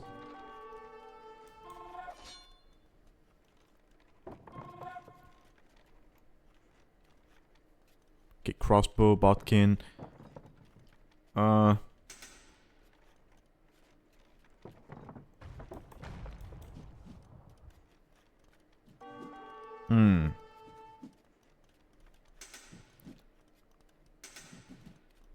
Just rush with the bills, honestly. Kill the man at arms and you rush the... Yeah, rush everything with the bills. Screw this army. Just send the bills, you micro the crossbows to take care of the units from behind. You do have the reach advantage. Villagers just being dumb when it comes to placing down things. TC will go up.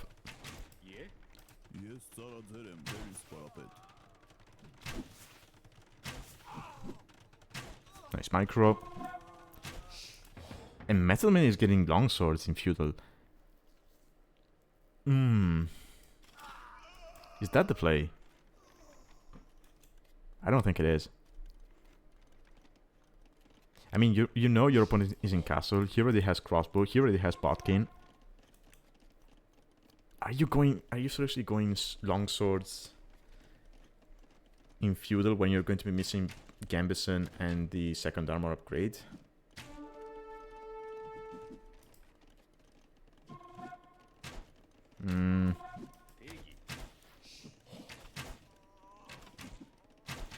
Yeah. Even skirmishers will go down here. Okay, Metalmania is up to castle. It's going to be up to castle, but now everything he had to defend from the crossbows is dead, because... Yeah, I mean, the skirmishers are dead, so he will not have mass to make elite out of. He's kind of open. Ooh. Thank you for the follow. He's kind of open, so the crossbows... I mean, they're not going to be able to get through here.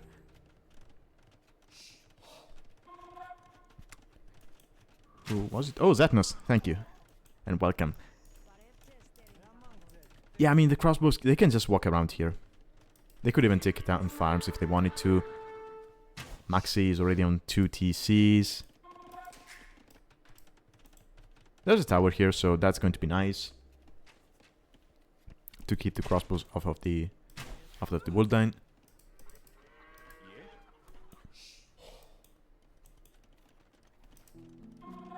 University, yeah, it's going to be for ballistics, so we can more easily pick off villagers.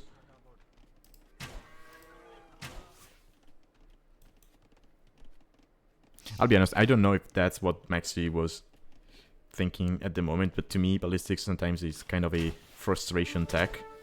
Right, you're raiding your opponent's base and you keep missing the villagers, so you just put down that university out of frustration because of the missed shots. And then you get ballistics and the crossbows, they still miss the villagers for some reason. Yeah. But yeah, Maxi, he has killed 14 vills, 15, 16, 17. Metalmania has killed 0.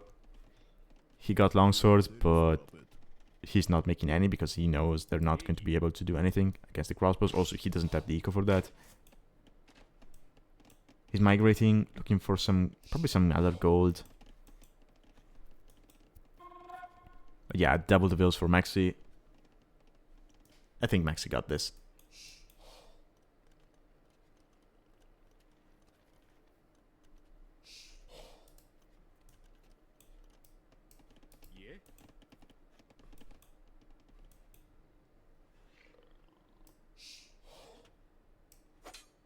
By the way, I'm sad that we haven't seen another dock fish boom on this map since... Oh god, who was it? There was someone who went for fish boom in 3 corners of the map with gods. I forget who it was. But yeah, that was fun.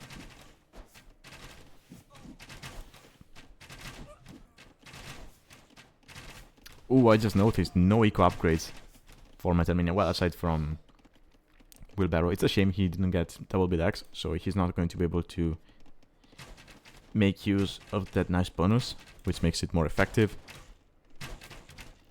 Maxi still missing Horse Collar. I think he just forgot at this point.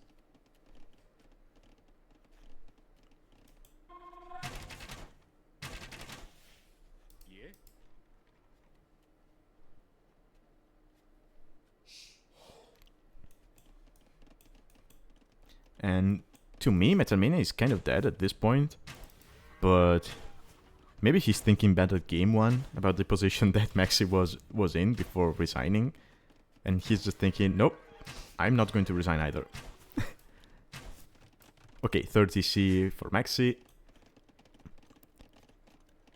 Okay, he's working his way towards enough stone for a castle, and yeah.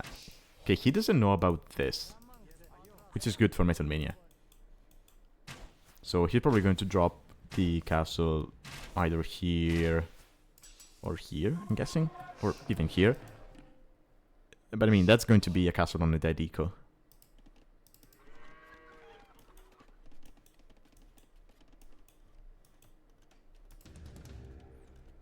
Siege Workshop, so we might be seeing rocket cards.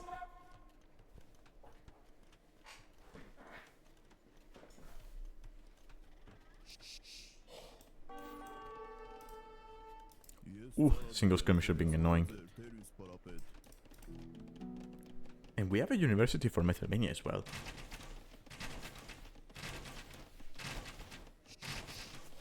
So Metalmania might be thinking about ballistics himself. He has to be able to pick off these crossbows. Yeah, there's a castle for Maxi. How many vills? 15, yeah. Could be more forward, actually. Let's see if he decides to drop it in another position after seeing this.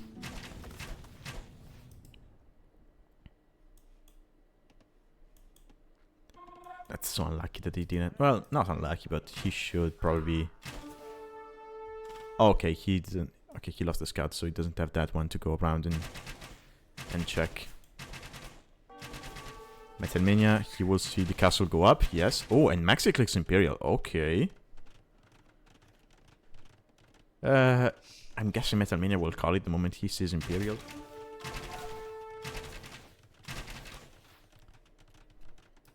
Yeah, Otter, to be fair, Maxi kind of asked for this level of cockroaching after game one, so...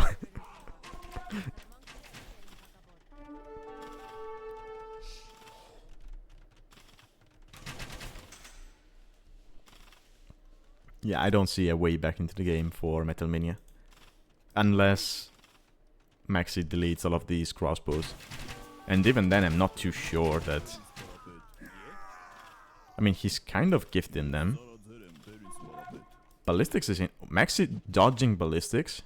What a nerd.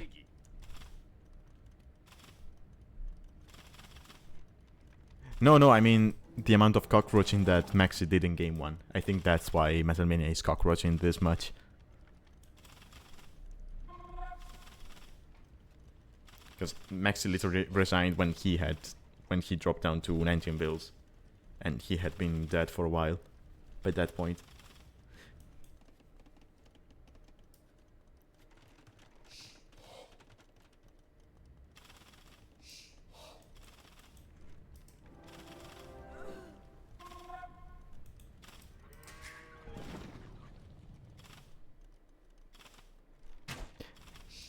Now, the funniest part is that Maxi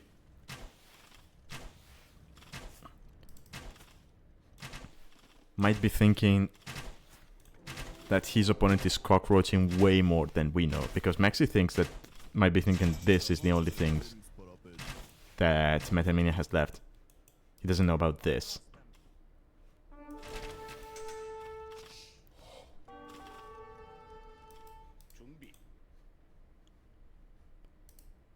Okay, tribes coming out.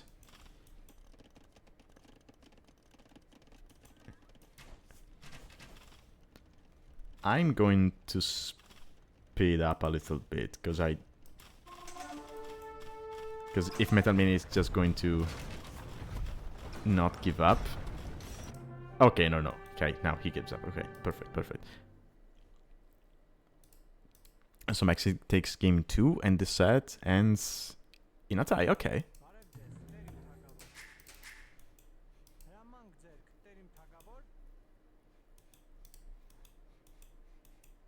Okay, yeah, that was a nice game. Again, I think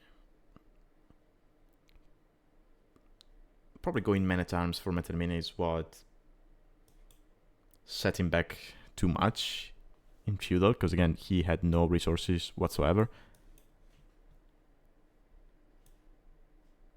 But again, Maxi, he did a nice laning at the start, like right 2 Deers, killed both scouts. So that was a very nice start for Maxi. Yeah, I noticed he didn't drop the GG Maxi, and to be fair, you kind of asked for it, honestly, with game 1. But yeah.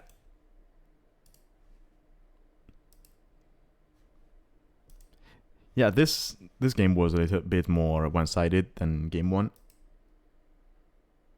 Oh, Metalmania managed to kill 2 Veils, okay. That's nice. But yeah, Maxi way ahead in eco.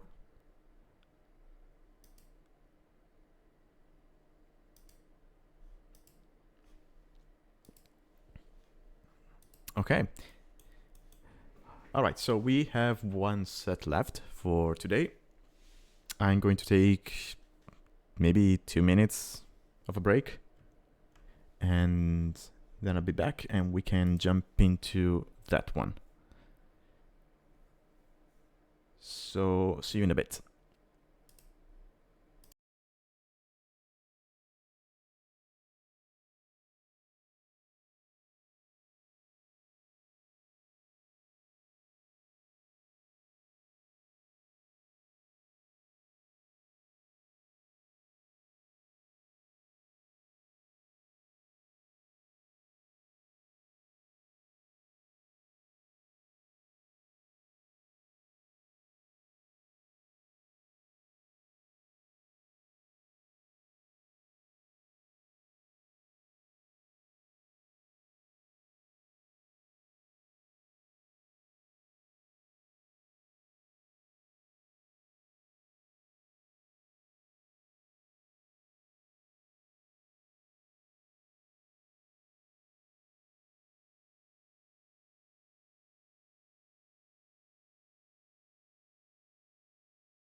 Okay, I'm back.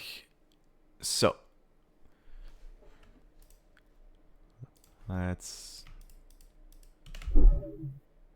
get the draft for the third setup. Here we go. All right, third set is going to be e1sTea against harooooo. So e1sTea, player from Germany, he is currently at 1k9 elo, but has the highest of 2k1. He's been with us for quite a long time now, so he's kind of a veteran of the league.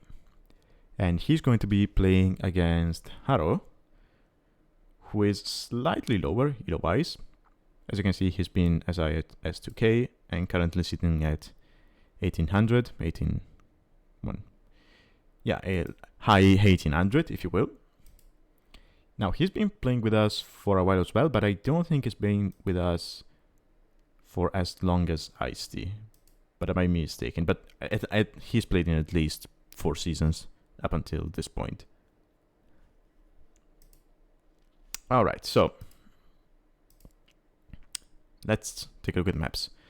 So map for game 1 is going to be Prayer, meaning that this was played in round 7.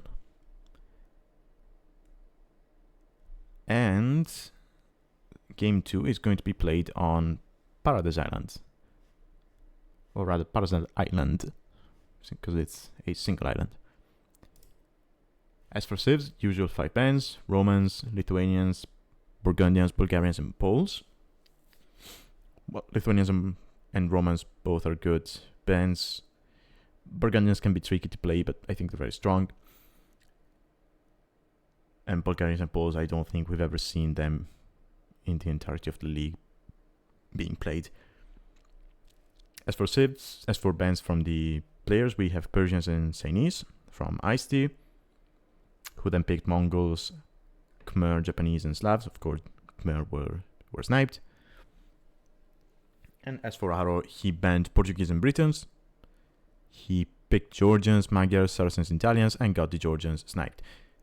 I'm a little bit surprised to see Khmer being sniped instead of Mongols, but I guess... yeah, I think Khmer could be insane on Prayer, so maybe that's what harooooo was thinking. Also, I'm seeing something nice. So I see Magyars from harooooo, and I see Paradise Island. So last time I casted harooooo on Paradise Island, he went FC Magyar Hussars. So let's see if we see something like that this time around as well. All right, let me load up the first game and jump into Capture Age.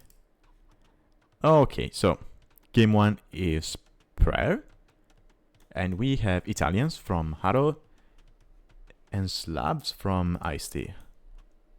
All right, so Italians, I've seen them picked quite a bit on this map by higher elo players. I think it's due to the fact that they just have a cheaper uptime, so it really helps with how tight the resources are. Also, we have a chicken generation, so there's not going to be deers, which is going to make it even harder to go up because you cannot push this, so you have to go out with the visitors or just mill them. So in that sense, Italians are going to be pretty nice. Slavs, on the other hand, you can... wait, is e1sTea seriously trying to push the chicken? I guess you can get it to come closer to the TC instead of being out there. Oh, actually, yeah, I would have to we would have to check when this was played, but there was a small time frame where chickens were kind of bugged. I think maybe they still are, but you can actually push them now. As you can see, they move very slowly, so it is quite the chore to push them. But yeah, I think you can still push them. I think that bug started when they added the hares and the rabbits I think it was about that around that time that I started seeing this bug. But yeah, technically now you can push the chickens even without doing the funnel. I mean, you start with two scouts, so it kind of makes sense to just go around with one and use the other one to do this, despite how, you know, tedious it is. Yeah, harooooo is not even... Oh, actually, no, he's pushing. Okay. I mean, he's doing both. He's going out and he's also pushing. Or rather, getting them closer to the TC.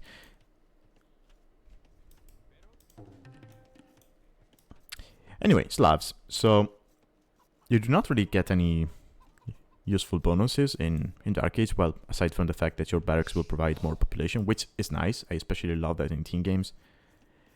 But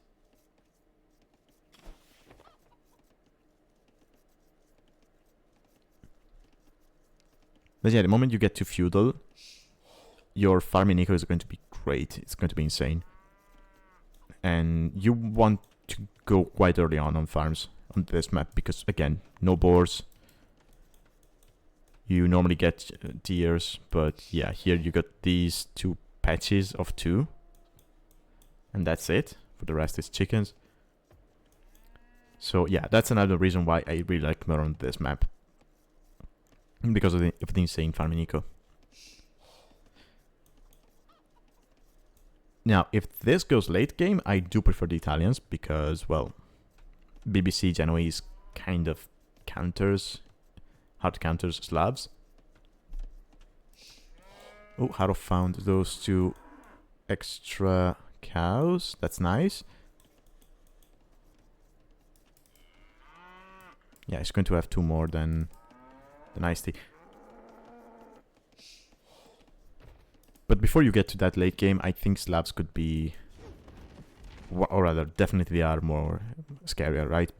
Way scarier, because that crazy farming eco could sustain your stable production very easily, and this is a very open map.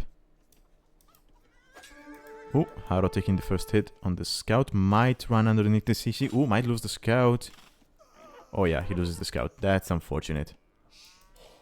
So now it's 2 scouts for e1sTea and 1 for harooooo, but harooooo is up to feudal age. e1sTea might be up with 21 bills against the 19 from harooooo. harooooo already on gold. Okay, never mind, it's 20 bills.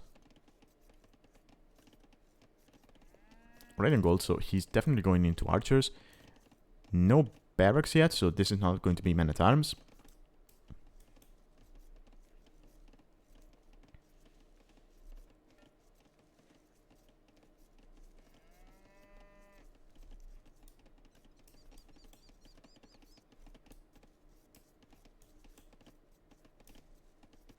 Okay, 7 on wood. Yeah, e1sTea is not on gold, so yeah, it's going to be scouts. It makes sense. I'm not a fan of him putting the barracks so close to the gold, but I guess he can just go for that one.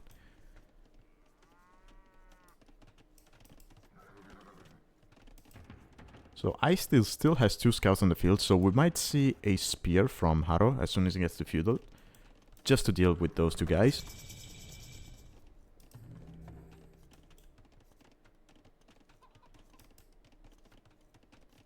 No? Okay.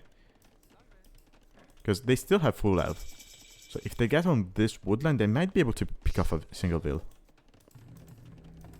Or if they find this stray bill, they might be able to kill it. Or rather, kill him. Ooh, ooh, ooh. Yeah, he'll get a pick here, I think. Okay, the spear came out. Nice. Right in time. And now, yeah, we'll see horse collar, and then e1sTea will just farm away. Not build it with 2 wheels, do not build it with 2 wheels, build with 1. Ah. Yeah, if you build it with 1 wheel. So let's say you drop the farm after you click horse collar and you build it with 1 wheel. Horse collar will come in faster than the farm. But if you build it with 2 wheels, then the farm will come in faster than horse color, so it will not be affected by horse color.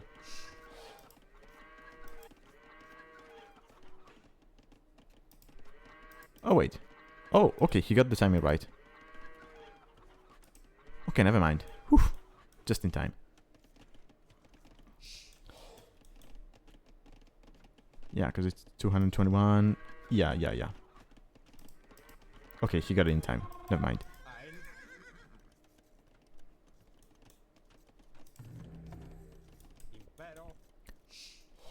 Okay, Haro already on 3 archers, but no blacksmith, so no fletching. So this scout, yeah, if e1sTea sees that, yeah, he knows there's no fletching, he can just take the fight.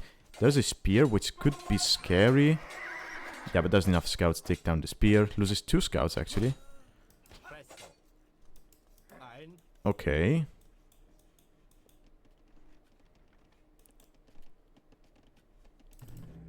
And he's going to add an archer range. So he wants to go into skirmishers from here to be able to counter both the archers and take care of the spears.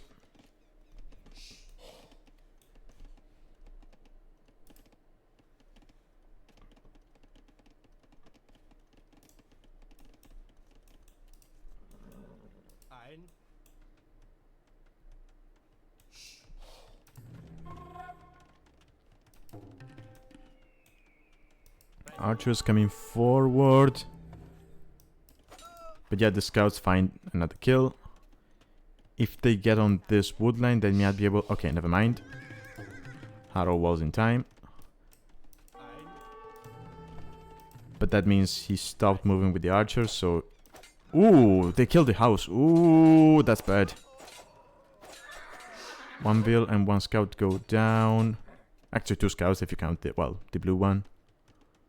Okay, and Haro just walls them out. Let's see. Did they kill anything? Yes, but not eco.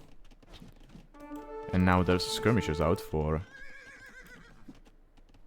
e1sTea. Fletching is nothing yet for Haro, so... Ooh, the spear was not attacking the scout. Okay, now fletching is in, so that build will go down. Yes. Fletching comes in for e1sTea as well, so now these skirmishers will easily take care of the archers and the spears. And these scouts could still get in onto that gold and do some damage. Now e1sTea has completely stopped scout production because he knows there's spears out and he kind of missed the timing now to do more damage with the scouts. So he'll just focus on skirmishers. Defend because he knows he's got the superior eco at the moment. And I think we'll soon see him go either to a second woodline or straight for the gold. Yeah, it's going to be the second woodline. Oh, he already has the lumber camp over there, so that's fine.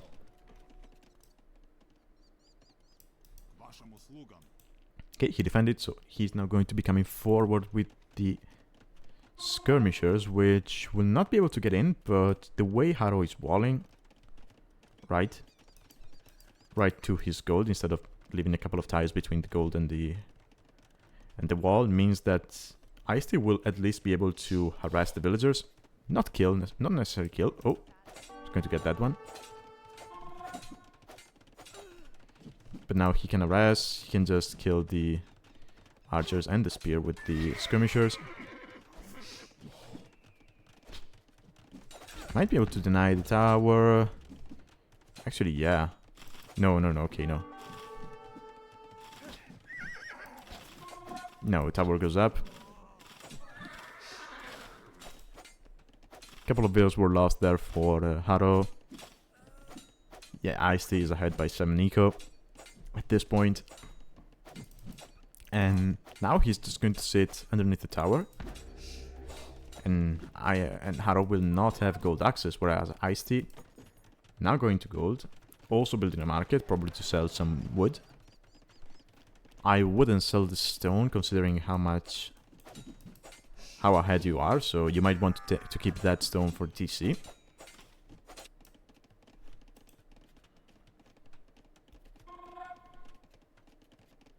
Oh, he sold all of the stone. Okay.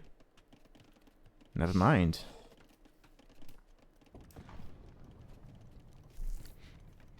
Now, the good news for Haro is that, yes, he's not up to castle and his opponent is, but his opponent is not making any army. I mean, he's making one scout, but that's it.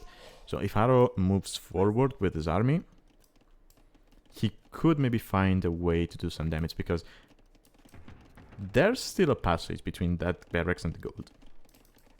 So if he can sneak his archers right in, he could get his opponent off gold. He could maybe kill some vills on the wood line. e1sTea is walling this gold out. Okay, now he's making more skirmishes. So yeah, that window is not open for Haro right now.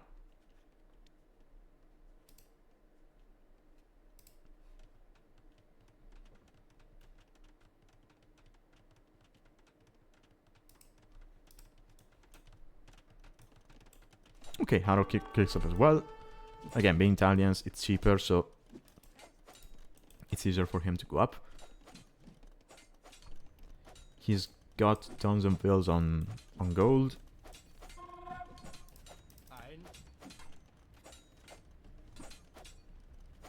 Okay, let's see. Bloodlines coming in. Is it single stable for e1sTea? Yes. So given the timing, Haro might be able to keep out the knights which are going to be coming from e1sTea. Oh, never mind. He opts for... Okay, he goes straight for light cav. Is it worth it for 3 scouts? Not sure it is, but...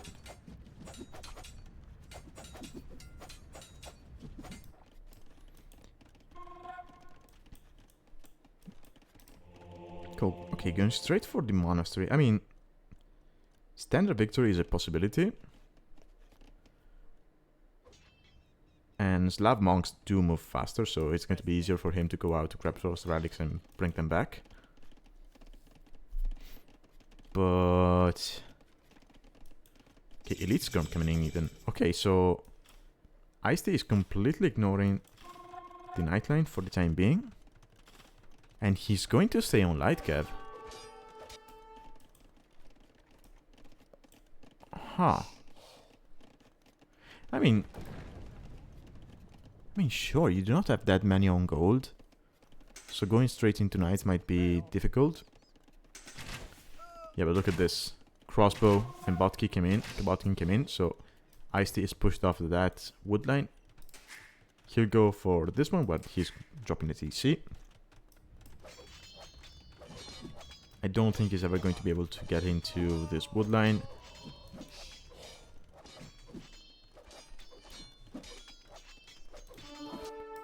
And Haro dropping TC here. Okay. Yeah, I mean, there's no other wood line where he could have dropped it. This is not worth it. It's too hilly and too close to the edge of the map. Could have maybe gone out for that, but I don't think he sees it. Yeah, he doesn't. Ooh, sorry, I missed this. The crossbows got in. Because, again, wait, was it... Sorry, let me check. Oh, no, they just went around, okay. So yeah, they went around. They didn't snipe the monk, which is okay. But they killed some vills. Yeah, they've killed 2 vills up until now. They're going to be able to take down this light cav. Because it's missing the second armor. Might be able to kill the monk. Don't think it's worth it to send the monk over there to convert crossbows.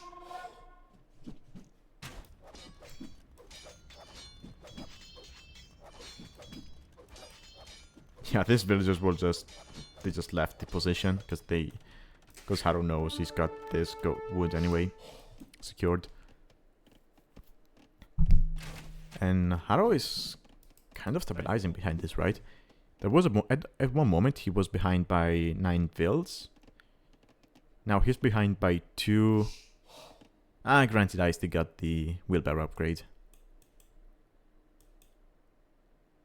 So yeah, he's probably behind by 5 instead of 2. 4 to 5. But he's going to be able to deny resources. Right. Which is not the end of the board for e1sTea because, again, he's not making knights. So that gold, he's not using it. If he wanted to, with this kind of farming eco, he could drop a second stable, go full on light cav. And he could easily make something happen with that. Ooh, missed this. Okay, light cav runs in but gets killed by the TC and the tower.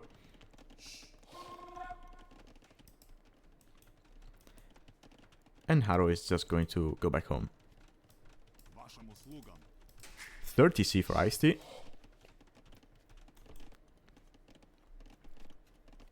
Who is really going to be leaning into that boomy approach.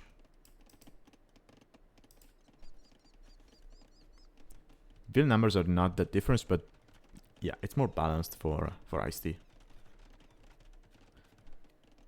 That said, he's not spending gold, so it makes sense that he has less on gold compared to his opponent, who is going heavy into gold units.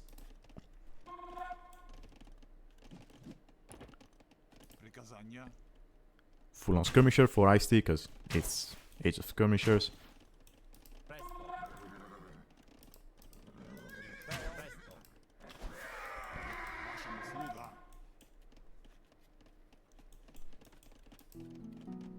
Even drop a university to get ballistics.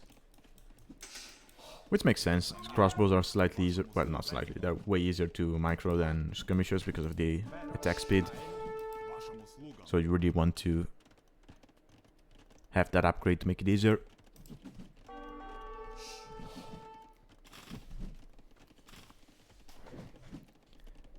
Okay, this siege workshop should kind of shut down the skirmisher pressure from e1sTea.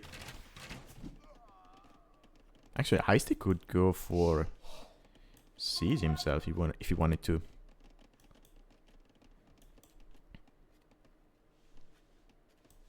It's cheaper for the slabs, so that would be nice. Either that, or he could just... I guess he doesn't have enough vills on gold. I was thinking about him using the fact that he already has a monastery to just go redemption and eventually converting the mangonel. But yeah, for the time being, he would have to market abuse. And I mean, he still has the light cav to eventually snipe the siege. He will need more light cav than this. Ooh. Takes a shot to the face. Yeah, he would need more light cav.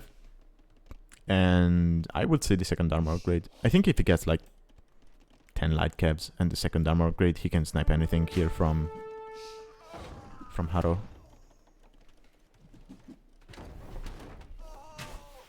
Yeah, e1sTea is playing with fire here. Dancing around the mangonel with the skirmishers.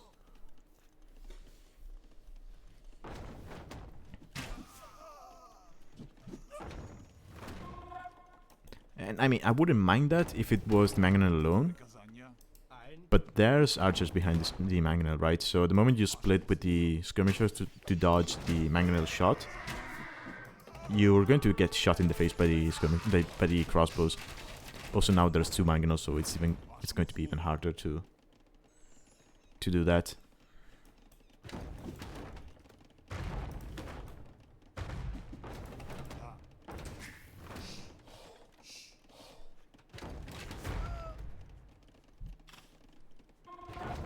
Now that said, e1sTea, if...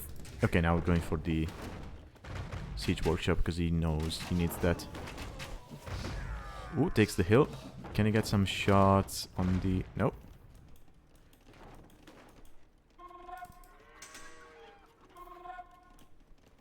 Yeah, I mean, if e1sTea can hold this position, then he's kind of fine, right? Because his eco is superior to begin with. He's got more villagers. Oh, he's going to stone.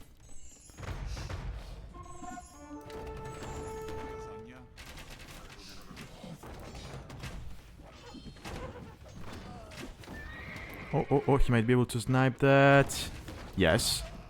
Worth it. Definitely worth it. There's a mangonel coming out for e1sTea as well. And if he can get it on this hill, it will have the hill advantage. He needs to be careful. Yeah, be careful that the Magno does not roll underneath the TC.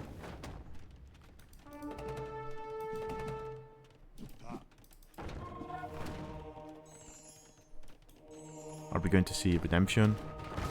Okay, okay. 1 for 1, that's fine. That's fine for e1sTea, because he just needed something to get the pressure off his back. And now he can engage the crossbows with the skirmishers. Still missing the second armor upgrade.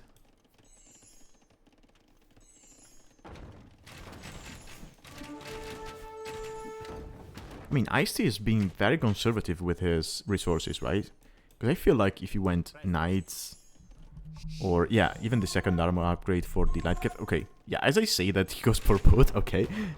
But yeah, he saved his resources for so long.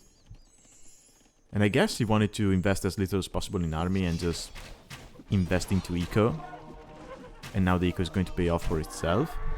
That's a very defensive approach.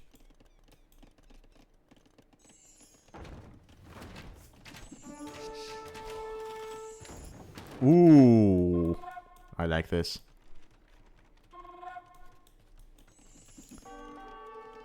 Yeah, now that the pressure is off his back and he is keeping his opponent's army in a single spot, he's going to send forward the builds. He needs to be careful because that castle is going up close to an archer range. Actually, close to both archer ranges. So, sure, harooooo, he will have to roll back with the crossbows to deny that.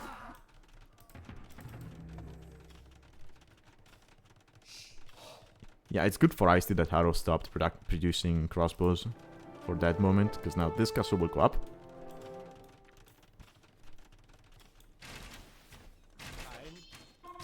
Skirmishers. Yeah, some of them died, but that's fine. Because now this castle gives him an amazing position. He's got that stone close to him. And he should be able to click up to Imperial any moment now.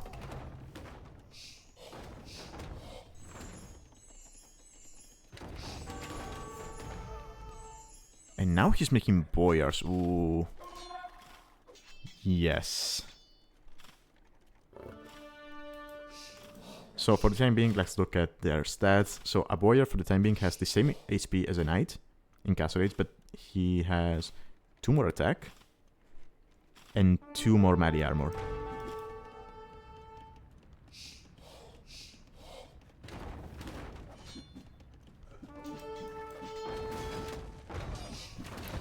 Yeah, also e1sTea managed to clean the crossbow mass. Actually, I missed that. Hold on. Yeah, harooooo cost is easy. He knows he's too far behind, and the fact is, when... Oh, second castle, actually. Did he know about the villagers coming forward? No, okay, he didn't know about that. But yeah, at this level, when you get castle drop like this, 9 times out of 10, then it means that your opponent is on his way to Imperial. So, I mean, e1sTea is not up yet, but he's very close to that. Also, let me check when harooooo lost his crossbow mass. Okay, it was around here.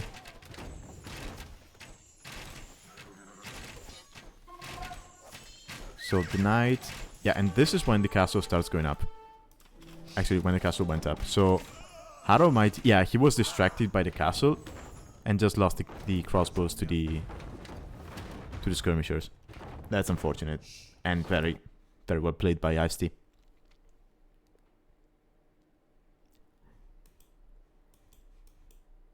Yeah, I mean, the thing about harooooo going monks in this situation is that when does he go for them? Because for most of the game, e1sTea was supporting his skirmishers with light cav. And he just now started adding knights, right? Knights and boyars. So sure, you can try going monks, but then again, there's skirmishers on the field, so you don't really want to get your monks sniped by the skirms. It is tricky. It is tricky. No, I think the siege approach was correct. but he probably needed more crossbows to defend the Magnus from the knights. And again, I like the way e1sTea approached this. So he didn't go straight into knights, which require gold.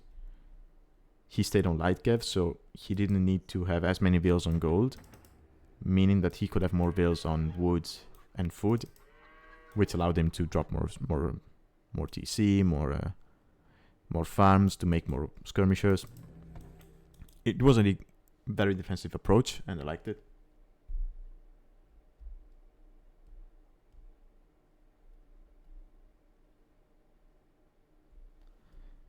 Yeah, e1sTea really had a good micro. I could tell with the way he was splitting the skirmishers. And yeah, I can see why this map would not suit a macro player, because, well, you're very exposed. So if you try to macro here, it's quite easy that your opponent is just going to be finding a way into your base and punish you for that.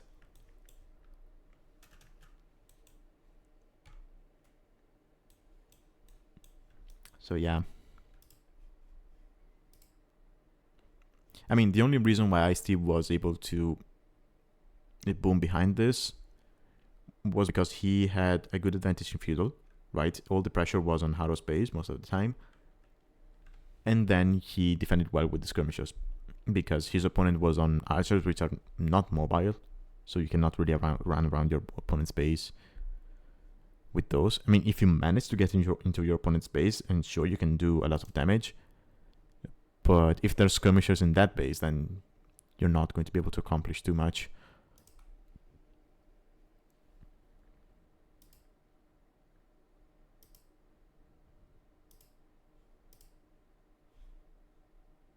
Yeah, just look at the difference with food collected. More than double the food. That's just the Slavs farming Nico coming into play. Alright, so let me load up the second game, which is going to be on Paradise Island.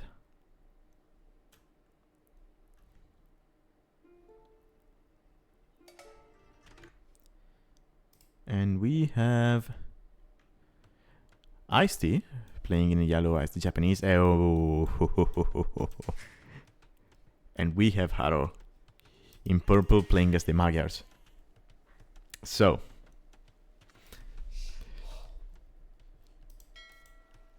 how much do you think that that e1sTea looks at Rex from previous sets, or casts from either me or Tech? Because if he did either, then he should know that there's a fast castle coming from harooooo, who is also laming. Okay. Where's e1sTea's scout over here? Yeah, he's not going to be able to stop lame. harooooo, be careful not to... Let's see. Ooh! Wait a second.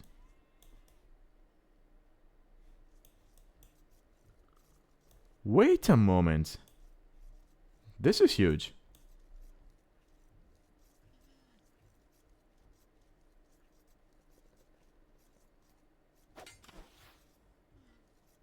Okay, so I should have figured this one out earlier on into the tournament. But anyway, so when you lane, the boar will stop following you the moment you exit his line of sight, right? But that line of sight is shared between all of Gaia units. So like here, and like with the lions, with the flying birds, and the relics. So look at this. This might be a little bit generation dependent. Well, relics and the jaguars. But I mean, harooooo could have just hit the boar 2 times, and then if he ran across the shoreline here, even if he started getting farther and farther away from the boar should have still followed him. because of the Gaia vision. So let's say the boar is here, you hit it two times, you run along the coastline, and you stop your scout here, the boar will follow you, in theory. So that's huge for laming. And I just noticed.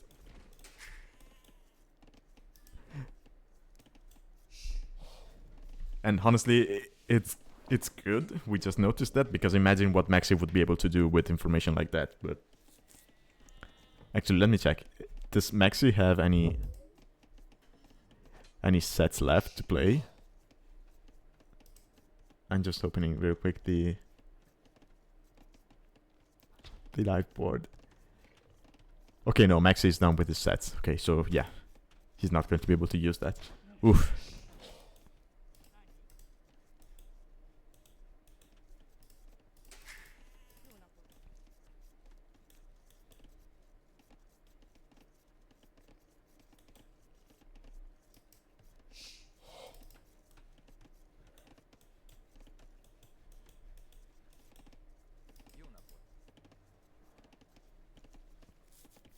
Okay, so that aside, very good start for harooooo. He's already on water, well, so is his opponent.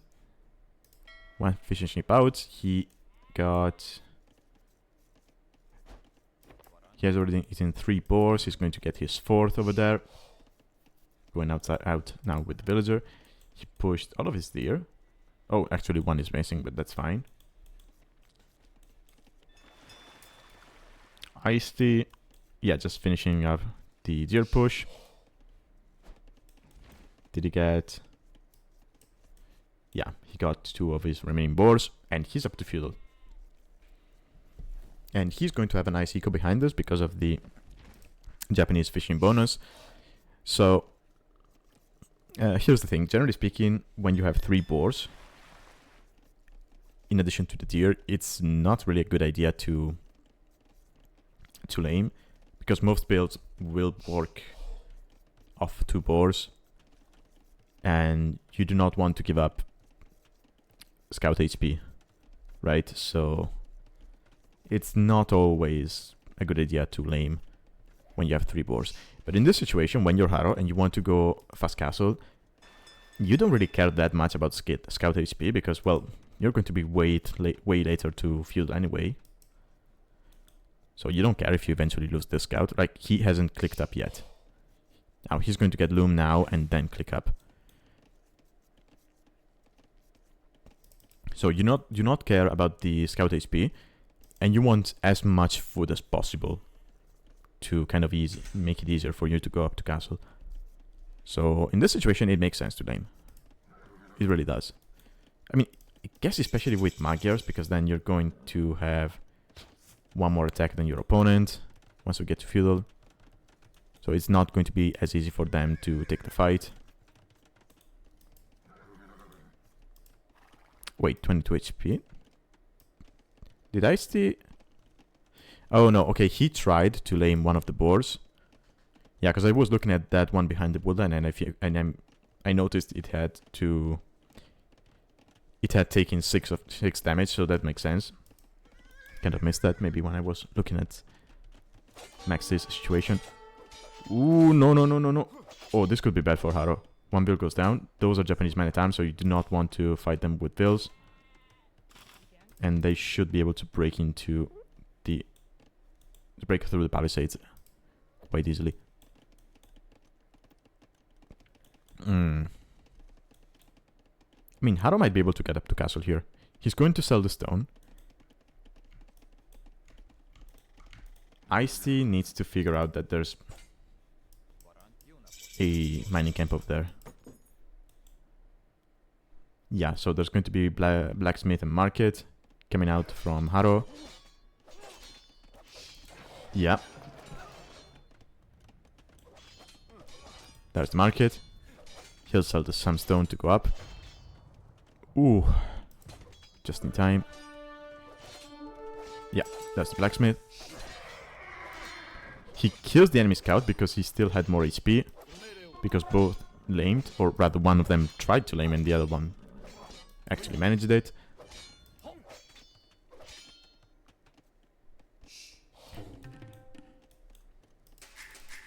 Now the thing is, Haro is not going to have gold access. So he probably will have to stay on stone even after getting the castle up, just to be able to sell it and get the gold for the Magyar Hussar. So we'll see where he drops the castle. Because if he drops it here, it kind of protects the gold. But that's an awkward position, right? And you cannot go further than that because, well, you'll get killed by the Man-at-Arms. Wall. Too late. So Haro will lose these vills. He's trying to get out, but yeah, they're bumping into the units, so it's not going to work out for him. Maybe he saves those two. Okay, yeah, saves 2 vills. Could have been worse. Yeah, and because e1sTea was so focused on the land, he hasn't sent the... Okay, now e1sTea knows about the vills. Catches them with the spear, but gets no kills. And yeah, I think the castle is... Yeah, castle is just going to go up here on the... in between the gold and the wood line. It's a shame that he has a house over there, because that would have been the perfect position to protect both, but I guess... Yo. Yeah. Yeah. Let's go. But yeah, this gave Haro so much fishing time. That said, e1sTea is up to Castle Age. So he probably understood what was going on. Yeah, and he just went fast feudal for the Man-at-Arms. And now he's just going to invest into Castle Age. And yeah, it's Japanese. So if you can get into Japanese pikes here, I think even Magyar Hussars could be in trouble.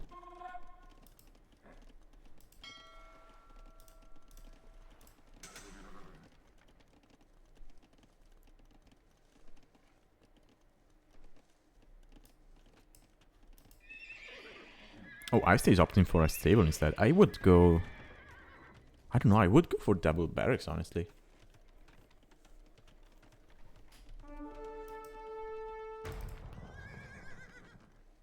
Because these units are strong, but they're not as scary as, say, I don't know, Steppe Lancers, right? Because... Oh yeah, oh, he's also going to drop Monastery, isn't he?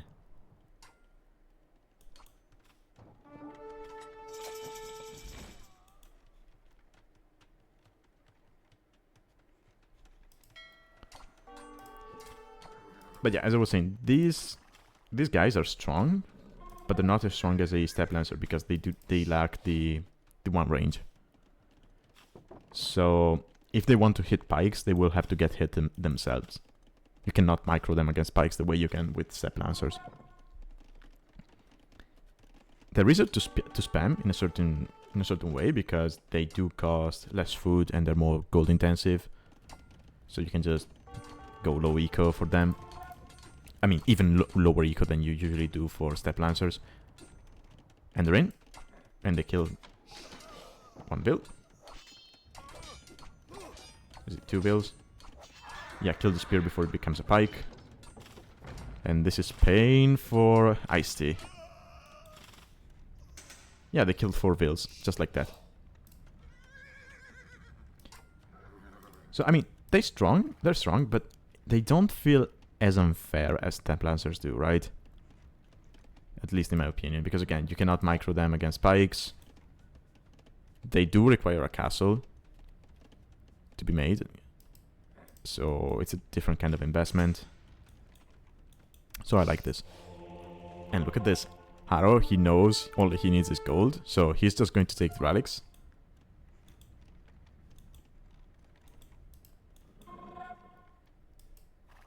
He's kind of stopped making the Hussars. And he's trying to go more into an economic approach, which makes sense. Because he knows he's kind of countered now by the pikes. So, okay, yeah, these units, they will die unless they can take down the gate. Yeah, they die. Yeah, he knows he's countered by the pikes, so it makes no sense for him to go all in into these units. He did enough damage. He can just drop some eco behind. He's got the relics. Honestly, he could go for some stone, drop a second TC. I mean, his eco, he's ahead in builds compared to his opponent. Oh, the pikes are going for the monastery. Convert the Manitarm. Oh no, the Manitarm is weak, so do not convert him.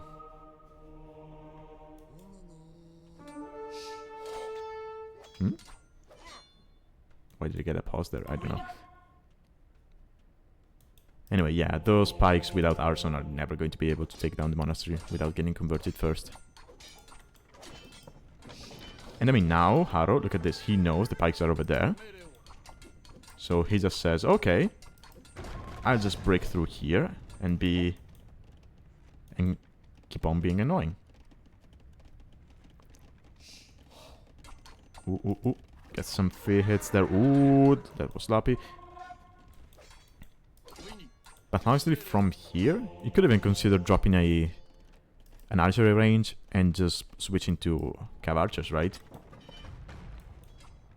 Okay, there's Arson for the Japanese.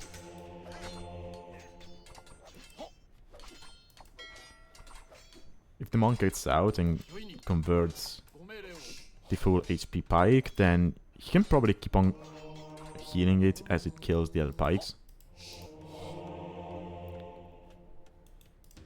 Okay, he's opting. Okay, yeah, he's going to go into CA and Scorpions. Oh, careful with the monk. No! Don't let the old man die. Okay, monastery might go down. So the countdown will be reset. Which is sad, but I mean... Haro keeps on baiting the units with the transport ship. Yeah, because the units were not tasked to attack the monastery, they were tasked to... Ooh, nice! I mean, it didn't hit, but I like the idea of using the... I love this. Using the transport ship as bait, so that the units, they group up on the shoreline and then you just shoot them with the mangonel. Yeah, that's amazing.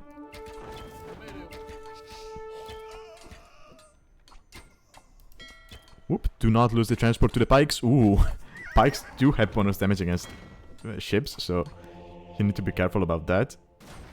No! Yeah, there were some CA in that.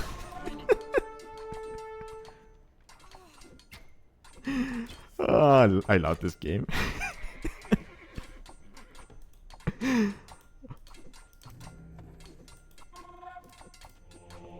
Yeah, I mean, the monastery will go down, which is a shame because it's 130 years left.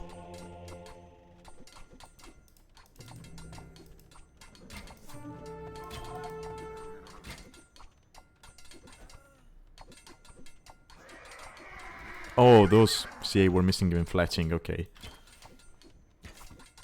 Okay, so e1sTea can now breathe. But keep in mind that despite having 2 TCs, or rather, despite being faster to 2 TCs, he's behind in eco. And 4 of that eco is fishing ships, which are just becoming less and less efficient. Or more and more inefficient, if you will. And now it's full pike spam from e1sTea. Haro... Yeah, if he stays on CA, or even adds Scorpions here, maybe get botkin. Yeah, there it is. The moment he gets botkin, I think it's fine. Not a fan of going out with the mangonel there, because... yeah, you're just letting your opponent kill it. But yeah, we have a new monastery from Haro. He's just going to go out and get the relics. because ice-T is now going to be more focused on microing the pikes against the CA than, you know, thinking about the... Ooh. Need to be careful. Need to be careful. Get in the transport. Get in the transport. Let's go.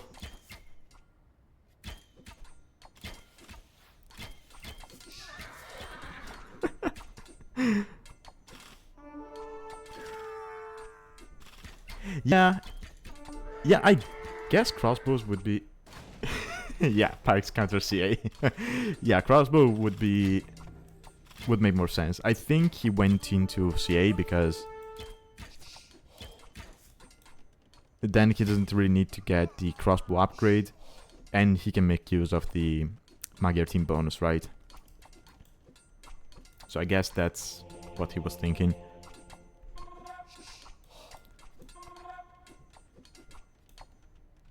But by the way, this is why I love playing in Alchemy League, right? Just look at how much entertainment. I think the fact that they have a transport ship which just resuscitates. Look at how much fun it has given us. Which is a very small detail, but it makes a huge difference. Granted, that kind of transport ship, the way it was used on Neptune in the space season, was borderline toxic at some point. Ooh, just in time.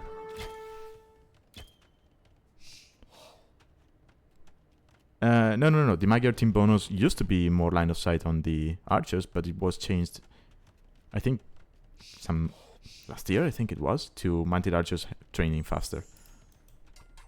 Actually, no, I think it's been 2 years now that they have that new bonus.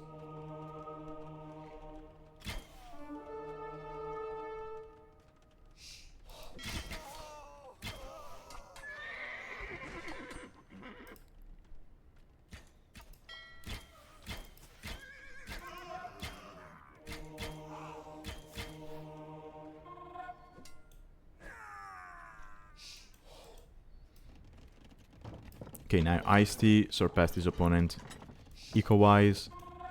And yeah, he's going to switch into light cav, so that he's going to be able to raid his opponent, because he knows that harooooo behind this doesn't have the best of ecos. And he's very focused on making CA. Also, CA, they need to stick together. They need to be in a big ball in order to be effective.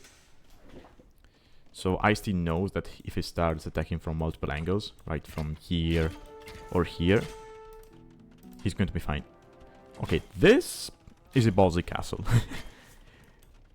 Which I don't think is going to go up. Especially if there's a TC over there. Of course, e1sTea doesn't know about that. Okay. He deletes it.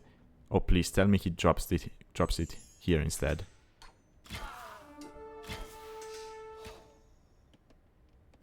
Okay, no, he still goes for that. Yeah, now he knows about the bills. He drops it here. Okay. Might still get denied by DCA. I mean, there's 14 of them.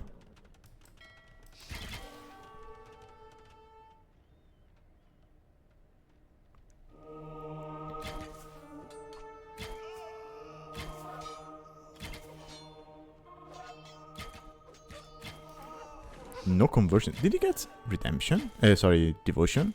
No. Okay.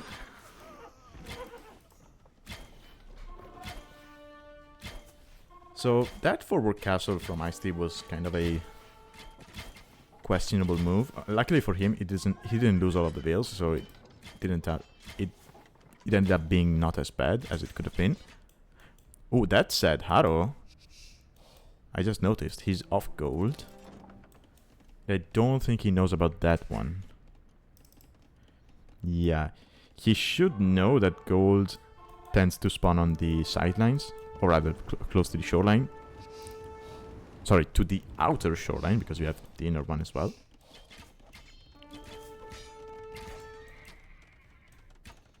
And both golds are actually on this side of the map.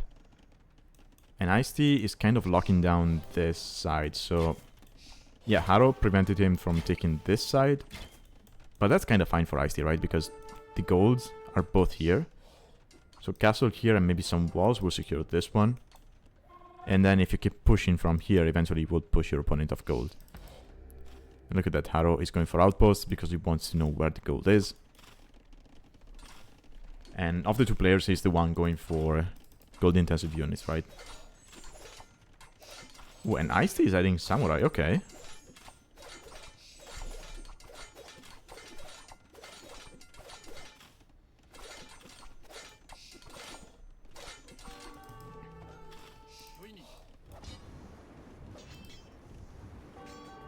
Actually, you know what? It would have been funny if e1sTea, knowing what harooooo was going to do with Magyars, would have been funny if instead of going, you know, for feudal play, making ships and whatnot, imagine if he went fast castle himself and went samurai, because samurai, they do have bonus damage against unique units. So that would have been a counter strategy to the Magyar strategy, and that would have been amazing. But yeah, he ended up not doing that. I mean, Pikes still works the same, so...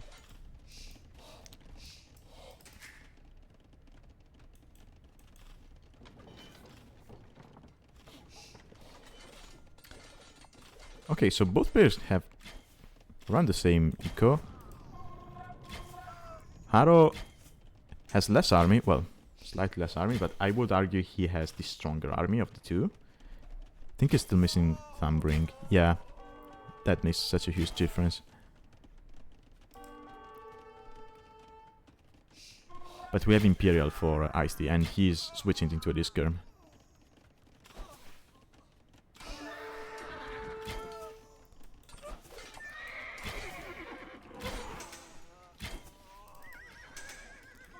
Discurm, and sure, harooooo is going into Lightcav, but he's not up to Imperial. In fact, he's quite far away from it. And he doesn't have the option of Relic Victory because e1sTea took some of the relics. And it's a small thing, but imagine if harooooo built the monastery at home instead of the island, so that it would be easier for him to defend it. I think he would have already won the game, right? Because he had map control for such a long time, and the only reason he lost rally control was because, well, there was just sitting there far away from his units. At a moment where his units did not kill the opponents because it was still on Magyar Hussar.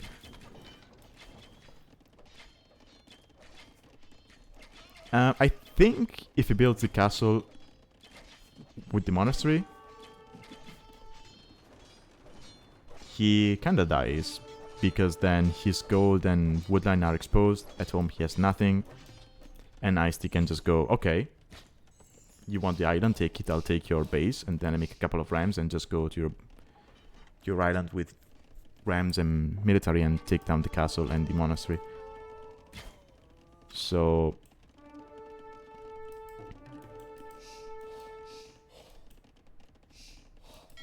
And I say that because he had the fast castle approach, right? If he played standard feudal, maybe he's up faster to castle, and then he goes to castle when he has already a base which has already been set up, then sure. The castle and monastery here would work, but if you go FC, then I don't know. I think you need the castle at home to defend what little eco you have.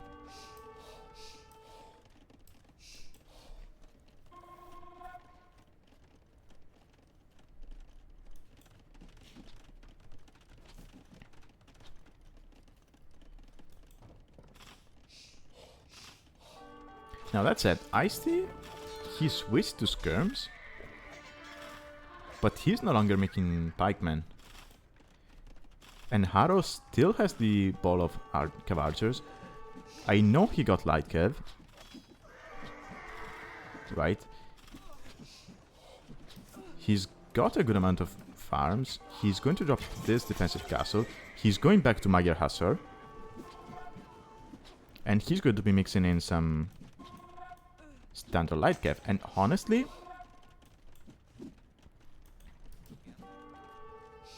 so Magyar late game is probably one of the strongest in the game, right? Because of the strong options that you have. But I would argue even more on this map because of the lack of gold. So if he gets the unique unit, KorDimon army, then his Magyar Hussars will be costing food only. So if he can get that and keep the castles up, I think it's going to be fine, because then if this turns into a trash war, you have Magyar Hussars and fully upgraded skirmishers. And sure, you're against Japanese halberdiers, but they still die to the skirmishers. And your Magyar Hussars, they deal way more damage than a standard Hussar, so they can probably hold their ground against helps. Because I mean, look at this. The base one has 10 attack. I think the elite one has 12 attack. Whereas the light cav, or the Hussar, they have 7 base attack.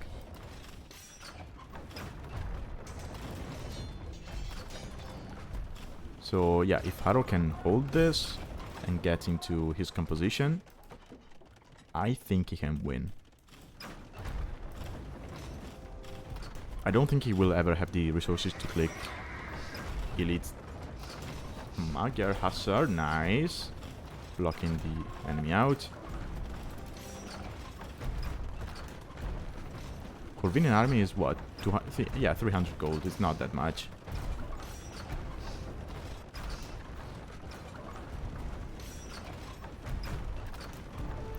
Just keeping the castle alive, but...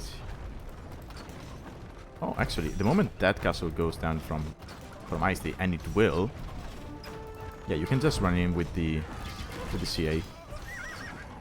Mangonel will take care of the skirmishers. CA will take care of everything else. Haro is out of stone, sorry. Got confused with the resources. So the castle goes down.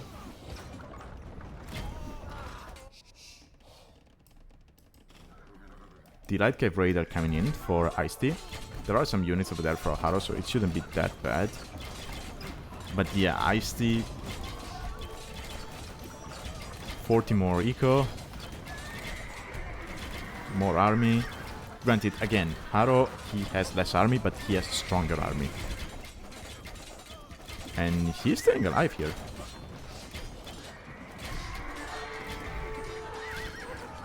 He might lose the trap. Yes. But this side, he doesn't have to worry about traps.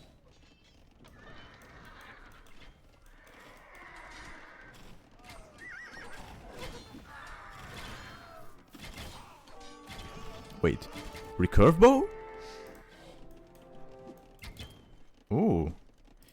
I mean, that's going to give his CA one more range and attack, which is great. But how long can you go on making CA here? Ooh, no, no, no, no, no, no, no. There was a halberdier in there. He wasn't looking, I think.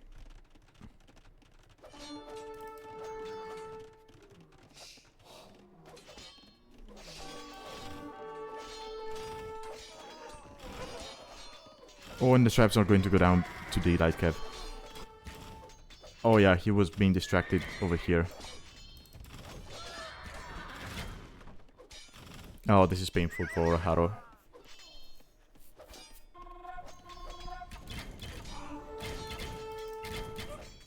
Yeah, and this makes me think back to what Tech said during game 1. How Haro commented that he is more of a macro player than a micro player, right? And this shows, right? Because e1sTea, who is technically better micro player, is attacking from both sides, and Haro just cannot keep up. Or rather, he can keep up, but he's making so many mistakes that as the game goes on, we might look back at this as the reason why Haro loses, if he ends up losing, of course. I mean, he's not in a great position. but I don't think he's dead. Yeah, okay, no, he's dead. Yeah, these tribes are going to be untouched. They're going to take down that castle as well. Eventually they could take down the market, so that Haro will not have access to any kind of gold, because right now he has 0 villagers on gold. He has zero gold control. So his only gold access is going to be through the market, but if that goes down, then yeah, the CA are not going to be able to kill the tribes because of the pikes over there.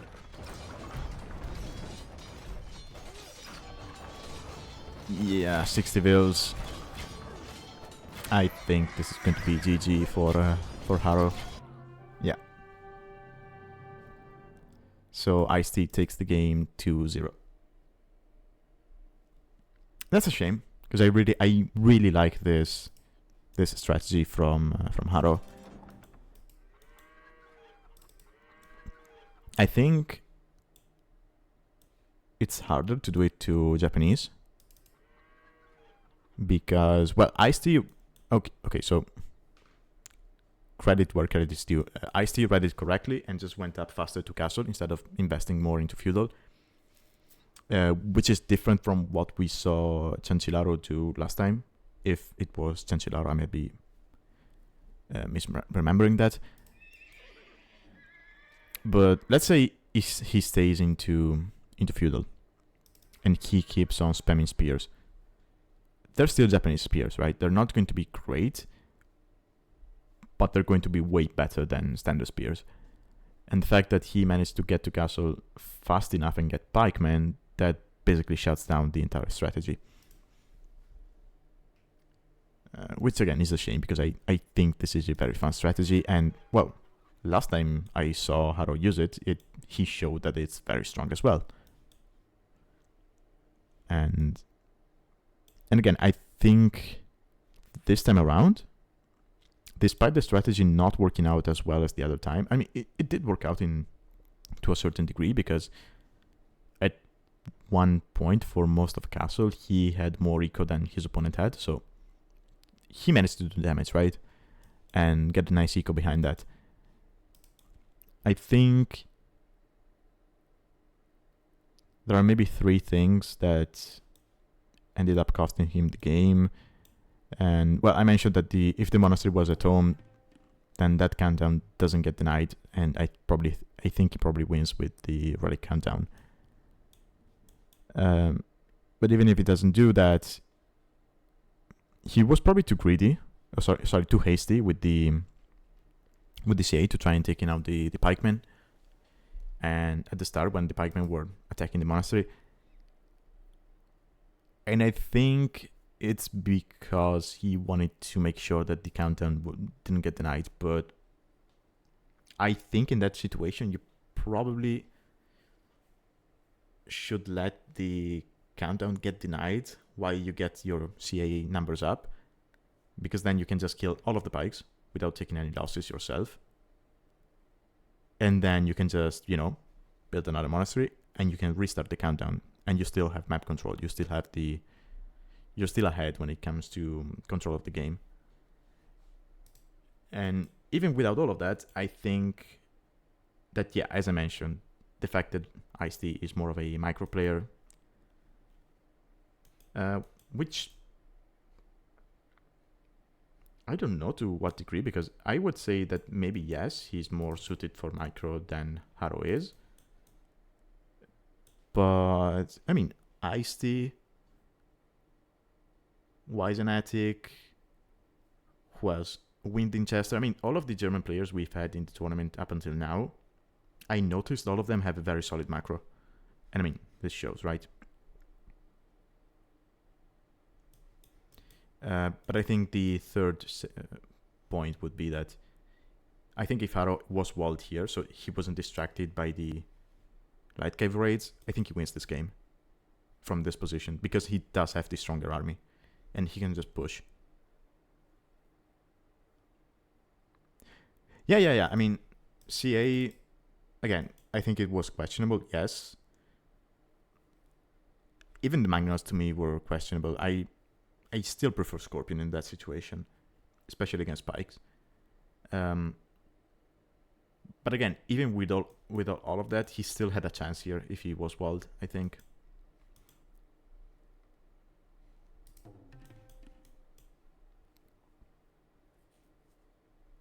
Yeah, exactly, because you have a very confined space here if you want to attack the pikes on the island, especially when they're jumping in and out of the transport. That's a shame. I'm sad to see harooooo lose this one because, again, I love this strategy. It's very interesting.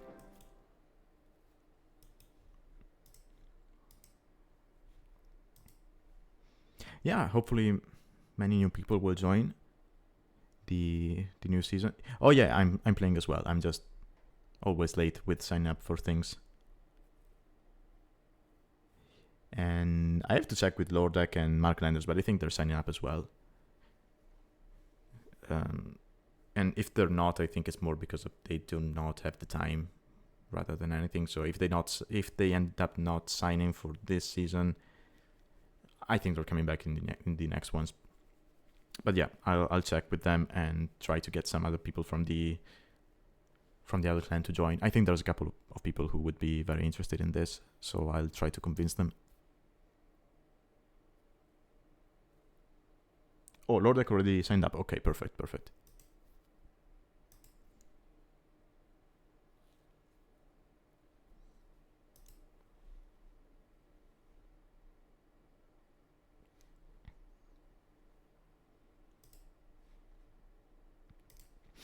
Okay, so that's going to be all for today.